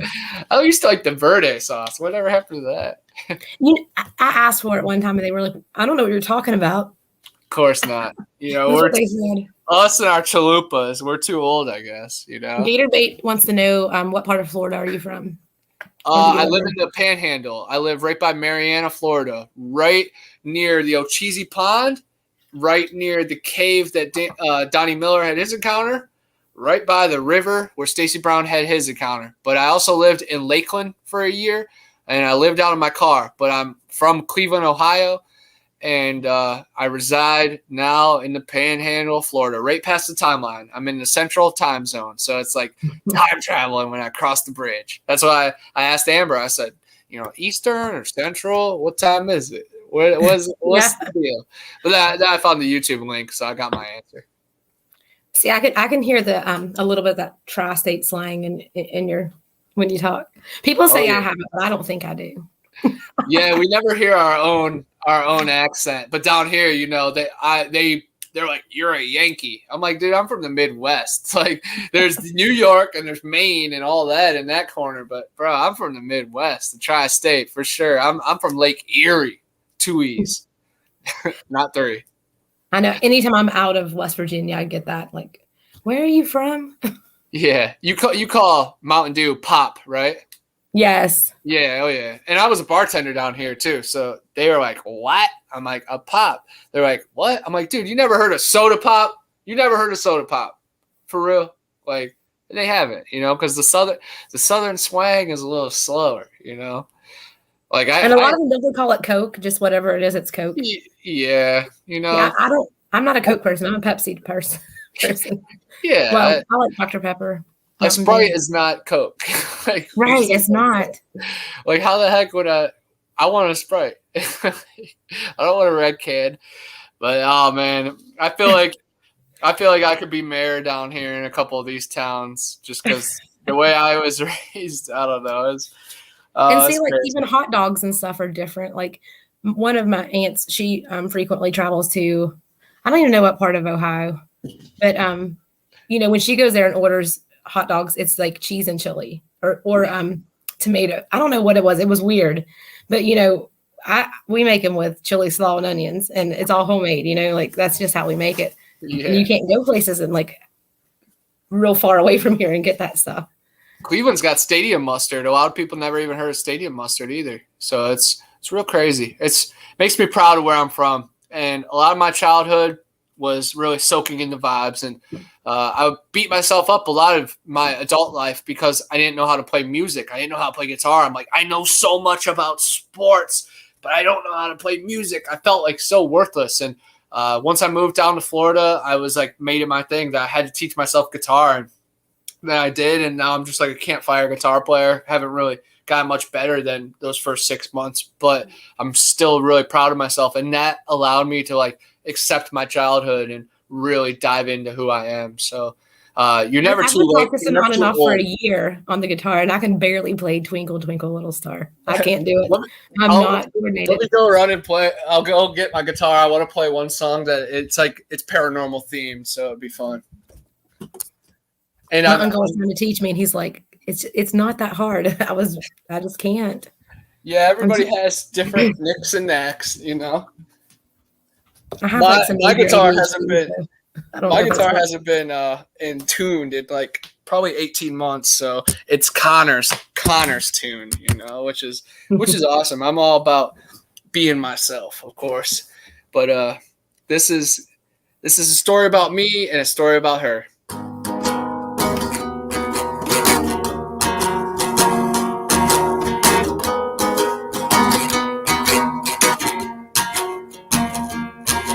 There's nighttime in her eyes and she comes alive. There's moonlight in her blood and she does it real good. The monster in the swamp can smell her coming. It's hell of the yop, you better get to running. There's nighttime in her eyes and she comes alive. Fireflies in the sky when she dances around the fire. The stars shine down, but they stare down in desire. The one they chose to tell her no never came back, never told a soul. There's nighttime in her eyes and she comes alive.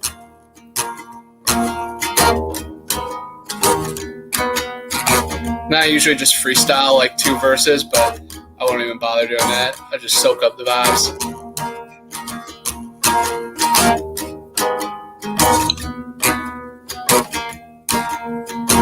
And it's always rattly and out of tune, but it's exactly what I just wanted to be able to play. And that was my dream, you know, just to be able to that's a song about a woman who knows what she wants. Yes. To get away from everybody in the world and just be with the fruits and the fairies and the vegetables of the forest. 100%. Good night, Janica. I know. Oh man, I'm already putting people to sleep. No, it was awesome. I'm glad I could play that. That's awesome. Yeah. I know. Janica said they don't have sweet tea up north. Oh my goodness. That's crazy. I think that's like half my blood is sweet tea. Yeah, it was definitely not an Ohio thing, but once I moved down here, it's a lot of sweet tea, a lot of that. Yeah, I love the lemonade, you know, up in Ohio. It was so funny. One time my United Kingdom cousins came over and my dad made lemonade for us and they spit it out. They're like, this is tart. And I'll just always remember that. It's just really funny. And a lot of my United Kingdom cousins have like sent me their stories about banshees. And my aunt saw a banshee in Limerick, Ireland, a long time ago, like 80 years ago. And she was scorned and casted aside for it. So I feel like it's in my honor and my duty to, you know, represent Aunt Ma.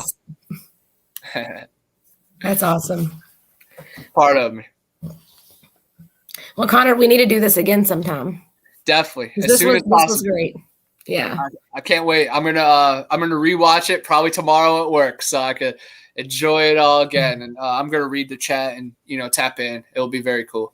I appreciate it so much. I'm just awesome.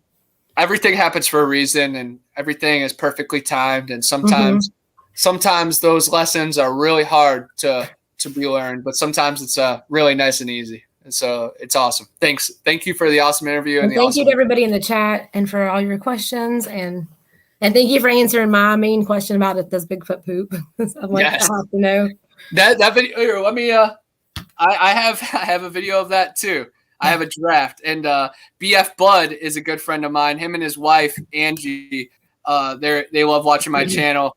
And in the video, we won't have the sound on, but I'm like, that Bigfoot must have had Taco Bell or Chipotle. That turd is huge, and it's a funny one. Let's see if I can find it. Big Wicked turd. Cryptid said, yes, Amber, your accent is strong. Oh my gosh, Wicked. So when I was a little kid, I remember I would always say har instead of hair until I realized nobody else said it like that. So you can't really see it that well because of the glare. Dang, how can I? Could you see me like go across it? one more bump back, it'll show it. It like goes across ways. So it's like it's 2 feet long. which is crazy. Come on. Oh, of course the screen blacks out. Here we go. One last try. All right, go down to it. Yeah, it's inside that. It looks like a snake. You can kind of see it. You can kind of see it. Yeah, I see it. Yeah, Yeah. you see it. You'll see it on TikTok. But yeah, I named it the famous Bigfoot turd. But real quick, I also just want to promote my books. If you guys think I talk too fast, then read my work. Eerie Swamps, Road Trip to Eden. It's on Amazon. Monsters and Mysteries Around the Corner, and Big Brother Bigfoot. And then my most recent one is Panhandle Pirates, but I sold out of all those.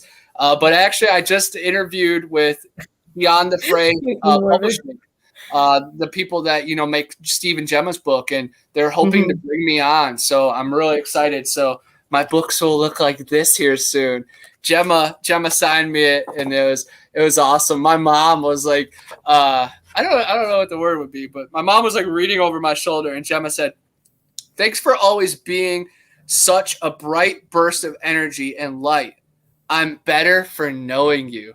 That's what Gemma said. That's so kind. And for my mom, she's disconnected, She knows I'm passionate about this, and she sees some of my work, but she doesn't know how I make people feel. Like, she might have an idea, of course, but she doesn't get to see it actually reciprocate, And I hope she got a taste of it there, because, I hope everybody gets a taste of. That's just what I try to represent, I feel better for the people I interact with too, and I'm proud to say that. So I hope I make them better too. And yeah, absolutely. I want to be a goofball, but I also want to be one to be remembered for just standing up for what was right at all times. Absolutely, that's all we can do. For sure. Well, thank you so much, Amber, and it was such a magical night, and I can't wait to dive back into it again. Yes, and I can't wait to go check out Helltown. Yes, I knew you would know. Of course. Yeah, the first book talks about it, escaping Helltown, and it talks about the wolf Alex having to shoot the gun off, and then daytime adventures there and nighttime adventures. It was part of my childhood, and it really shaped me for who I was, because now I get to talk about it all the time, and people that are interested in it, they've read about it. It's a mecca, so it all combines, man. Thank you again so much, and I can't wait for the rest of the night. I'm about to roll one up and go hang out with my little stray cat outside. I got my two kitty cats here, Cuddy and Kodak, but I have an orange cat outside called Yowie, and my neighbor is actually adopting it once he moves into his new house. So I'm enjoying this last week of it being my kitty cat, and man, I just love connecting with nature, because you just learn so much from like the simplest things. Like that little cat.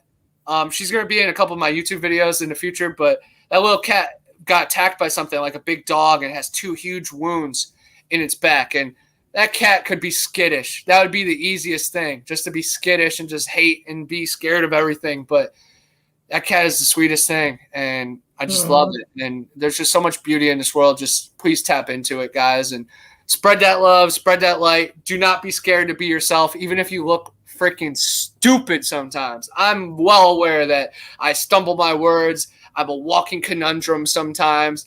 I contradict myself, but guess what? I'm still pushing forward, and no one's perfect. So, let's get it. Just keep pushing that forward. Keep pushing the envelope forward. And Amber, all the people that are with you, those are the ones, that matter. And any of those naysayers on TikTok, screw them. They push the algorithm forward at the bottom. Exactly. All we could do is just hope for them. The haters are still views.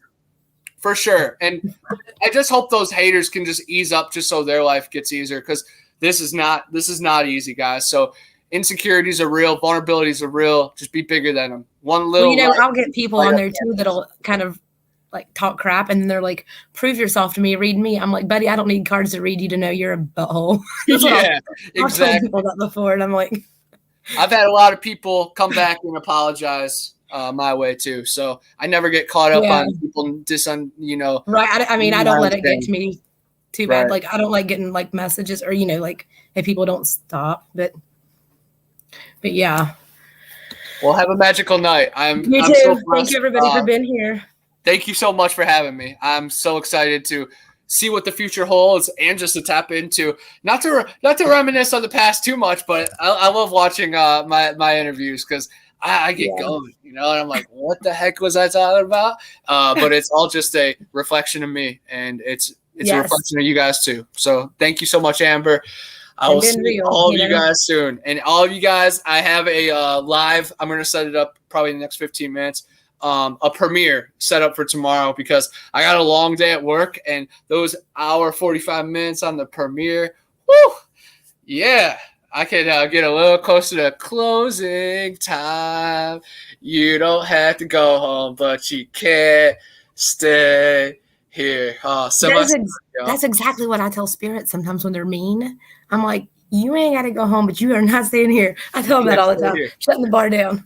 Oh, that's perfect. Well, Amber, have a good night. I will talk to you soon, and thank you for everything so much. All right, bye. Peace.